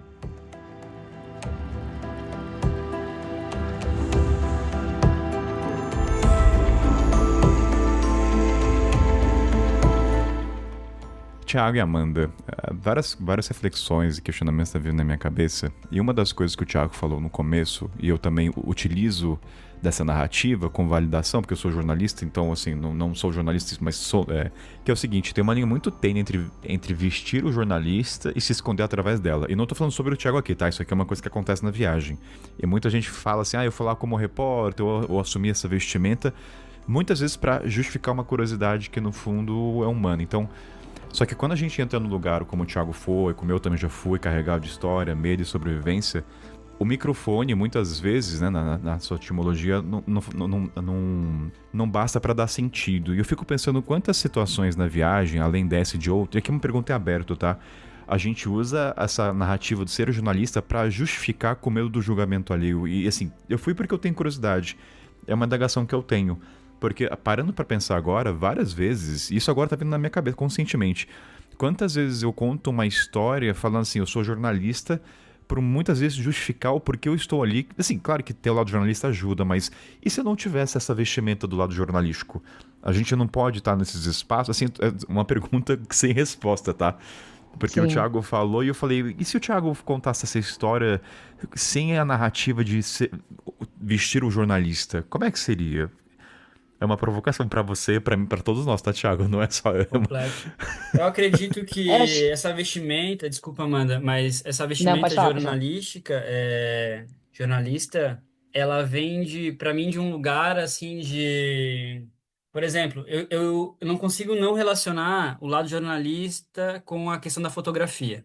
Então, sempre que eu relato essa questão, olhar jornalista, vem essa questão da fotografia junto, né? Essa fotografia do cotidiano e coisa e tal que eu cresci vendo alguns viajantes, né, viajando dessa forma. Então, eu acho que se não existisse o lado jornalista ali, né, dessa questão um pouco heróica, vamos dizer assim, Uhum. o medo tomaria conta e a curiosidade não seria tão aflorada. Então, se fosse só curiosidade, eu não daria espaço.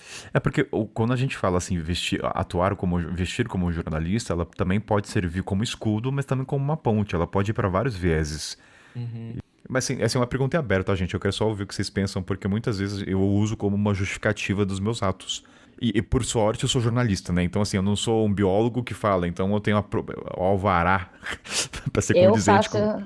eu faço Vai lá. exatamente a mesma coisa sem ter o alvará, porque eu também não sou jornalista.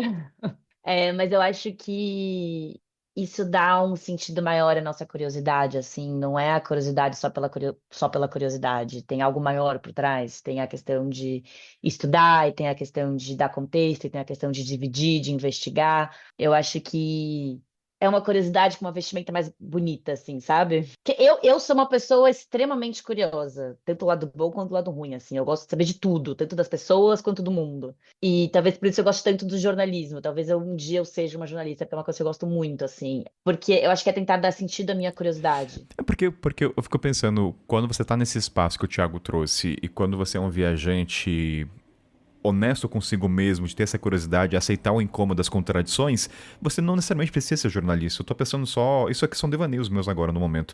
Mas quantas vezes a gente poderia contar a história? Eu falei, cara, eu fui ali como curioso de entender. Só que eu acho que, meu olhar de fora, tenho muito julgamento de se você não é jornalista, as pessoas vão julgar porque você tá naquele espaço. E o ser o jornalista, o falar que é jornalista, te dá essa licença. Não, olha, então eu tava ali com um olhar profissional, Uhum. então ali Sim, você pode estar. sim. Agora, a Tem um Amanda por motivo si maior por trás. tem um motivo maior. E o motivo. Essa pergunta, só quis trazer essa indagação pra vocês, porque Eu surgiu. gostei dessa reflexão, Kainan. Mas trabalha uma questão poética mesmo, né? Desse lado jornalista. Mas também eu acredito que o lado jornalista, ele apura e compartilha, né? Ele quer contar essa história. E talvez só a pessoa curiosa, ela vai ter a curiosidade, vai viver aquilo, vai guardar para ela, né? Mas eu acho que esse lado jornalista também tem essa questão de você viver e transmitir, né? Que querendo ou não é o que a gente está fazendo um pouco Não, aqui. acho que é Uhum. importante. Quando eu trouxe esse tópico, não é pra falar não usar a vestimenta jornalística, até porque ela é importante, porque ela desvincula de uma coisa de cunho de entretenimento. Então, quando o Thiago traz, ele não traz contando, olha a minha carteirada, olha o meu as na manga. Eu fui numa plantação de coca. Essa experiência autêntica você não teve. Não, é um olhar mais sensível, né, e cuidadoso para partilhar. Mas também, ouvinte, não use toda hora vestimenta jornalística, tá? Tenha propriedade, pelo menos interesse genuíno para retratar suas experiências, tá? Não vai soltar. Enfim, o ouvinte entendeu a mensagem. Mas era isso, desculpa, eu só trouxe essa indagação porque eu acho que foi pertinente e me veio agora na cabeça. Tiago, Gostei. então, caminhando pro final lá, você tirou foto com a família e tudo mais, deu aquele abraço, continuou em ayahuasca. E nesse final não teve mais indagações. Eu acho que é uma pergunta para a gente caminhar para o final. Como é que o Thiago entrou nesse espaço e como é que ele saiu nesse contexto, tanto da plantação, da percepção do país como um todo, até das Farc, né? Eu sei que não vou aprofundar tanto, mas como é que o Thiago saiu dessa experiência? O que ele ressignificou em relação à Colômbia? Um olhar mais humanizado, eu imagino, né? Por conhecer a família, a relação com drogas, como é que você enxerga? Porque agora você enxerga uma etapa que a gente não enxerga. Você tem rostos, a gente não tem. Agora a gente tem, né? Agora a gente tem pelo menos o nome das pessoas, mas como é que isso. Como é que você entrou e saiu diferente dessa experiência? Então, sobre Colômbia, eu nem vincularia tanto a essa pauta, essa história com o país em si, te confesso, né? Falando de uma maneira pessoal. Eu nunca trouxe, assim, essa questão para o país. Para mim foi uma experiência muito, muito maior do que a questão cultural ou política, né? Que a Colômbia acaba trazendo quando o tema é produção de cocaína. Até porque isso não é isolado da Colômbia, né? Se eu não me engano, Bolívia e Peru Peru. e o mesmo Equador, né? Eles têm produção, se não maiores. Mas eu saí de lá entendendo que, olhando para um lado mais poético da viagem, que a gente acaba entrando em situações e em histórias de uma maneira tão intensa quando a gente não imagina que aquilo vai acontecer, né? Então, vamos dizer que eu fosse um viajante que estivesse buscando essa temática, talvez eu sairia de uma outra forma. Mas como eu era uma pessoa que basicamente estava indo ali para fazer uma ayahuasca e descobrir todo esse contexto, eu não sei nem te dizer exatamente como eu saí de lá. Eu levei muito tempo para processar, né, todos esses julgamentos que vocês comentaram. Mas eu me senti um privilegiado, Kainan, isso eu posso garantir. Eu me senti um privilegiado de estar naquele momento ali, né, da história daquela família. Então, quando eu contava isso durante ali, né, as semanas seguintes para as pessoas mais próximas, eu me sentia muito privilegiado, né? Esse era o sentimento que eu carregava e que eu carrego até hoje, assim, na verdade, de poder contar essa história.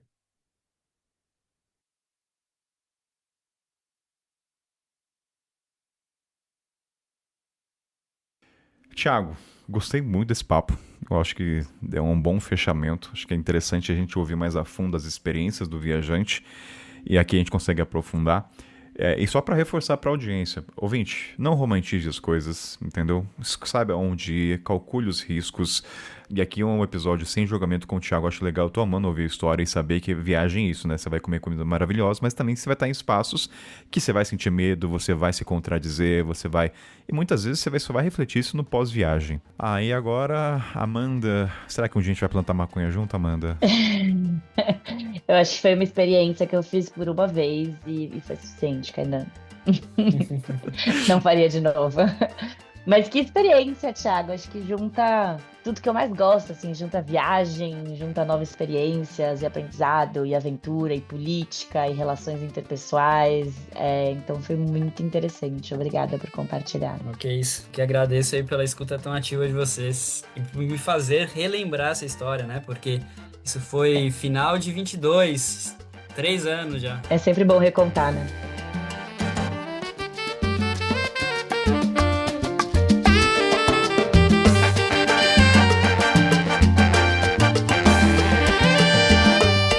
Achados da mochila, momento que a bancada indica algum entretenimento para vocês, seja de cunho intelectual ou não, e onde as pessoas te encontram. Começar por você, Amanda Areias. Onde as pessoas te encontram, o que você indica pra gente? Vamos lá. Eu vou indicar hoje um livro que, como o assunto foi meio político, eu vou indicar um livro bem político, que não tem nada a ver com Colômbia ou América Latina, mas é um livro que eu li recentemente e eu gostei muito, e eu acho que quem puder ler, leia, que inclusive acabou de chegar no Brasil. Eu li ele em inglês. No Brasil, em português, chama Um Dia Sempre Teremos Sido Todos Contra Isso, de um autor egípcio chamado Omar El-Akkad, e é sobre a hipocrisia do Ocidente de se dizer o lugar do mundo da liberdade, da paz, da segurança, mas liberdade para segurança para quem, né? Não para os países que eles bombardeiam, não para os países que eles financiam guerras. Enfim, não é um livro de teoria e história, é um livro de opinião. Ele é bem facinho de ler, bem tranquilo, assim. Fala muito sobre a influência dos Estados Unidos na guerra de Gaza, no genocídio em Gaza. E é um livro bem interessante e muito bem escrito. E vocês podem me achar no Instagram, @AmandaEAreias. Areias, assim, que nem areia de praia mesmo, mas no plural. E na minha newsletter, eu tenho uma newsletter gratuita, onde vocês podem encontrar algumas coisas, receber algumas coisas que eu escrevo no e-mail de vez em quando. Eu acabei de voltar de um ano no mar, morei um ano no veleiro, escrevi bastante sobre isso lá, e agora viram outros assuntos. A minha newsletter é igual ao meu Instagram, amandaeareias.substack.com. Boa! Agora, Thiago Silva, meu querido, onde as pessoas te encontram, o que você indica pra gente? Bom, álbum musical também seria uma indicação ou não? Sim, qualquer coisa é válida. Tá bom. Pode? Então eu vou sair um pouco do óbvio aqui. Eu indico um álbum de um argentino, eu não sei pronunciar se é Milo J, mas é Milo espaço J, né? Se você pesquisar no Spotify, E o álbum dele tá concorrendo aí a vários prêmios, né, de música latina, que é La Vida Era Más Corta. Esse é o nome do álbum, certo? Esse argentino, ele tem só 18 anos e ele é um produtor musical. Então esse álbum usa várias referências da música latina em geral, mas principalmente da música nortenha argentina, né? Da região lá de Jujuy, Salta. Então esse seria a minha indicação aí para vocês. E onde as pessoas te encontram? Se quiser fazer uma viagem com você, dá pra fazer também? Então, galera, meu Instagram pessoal, né? Quem quiser trocar uma ideia lá, é Thiago com H, _trips, certo? É o Instagram pessoal, ele é fechado, mas se quiser me adicionar lá, a gente troca uma ideia bem bacana. E sobre o meu trabalho, né, galera? Depois que eu voltei dessa baita viagem, eu abri uma agência de ecoturismo chamado La Ruta, no caso La Ruta Aventuras, tudo junto, La Ruta Aventuras. Então a gente tem todos os destinos aqui do sul do Brasil, né? Porque eu tô alocado aqui em Floripa e também alguns destinos aí na América do Sul para viajar com a gente. Nessa agência aí dá pra beber o ayahuasca? Dá pra de repente chegar numa... É um Você tá pouco cobrando mais 500 leve. euros por um fim de semana consagrando a ayahuasca, Thiago? Nossa, como é que você acertou, Amanda? Essa conversa era para chegar nisso. O golpe tava no final, gente. 500 conto, experiência ayahuasca com o Thiago. E se vocês querem fazer ayahuasca com Dom Ariel, entre no Baruta Aventuras.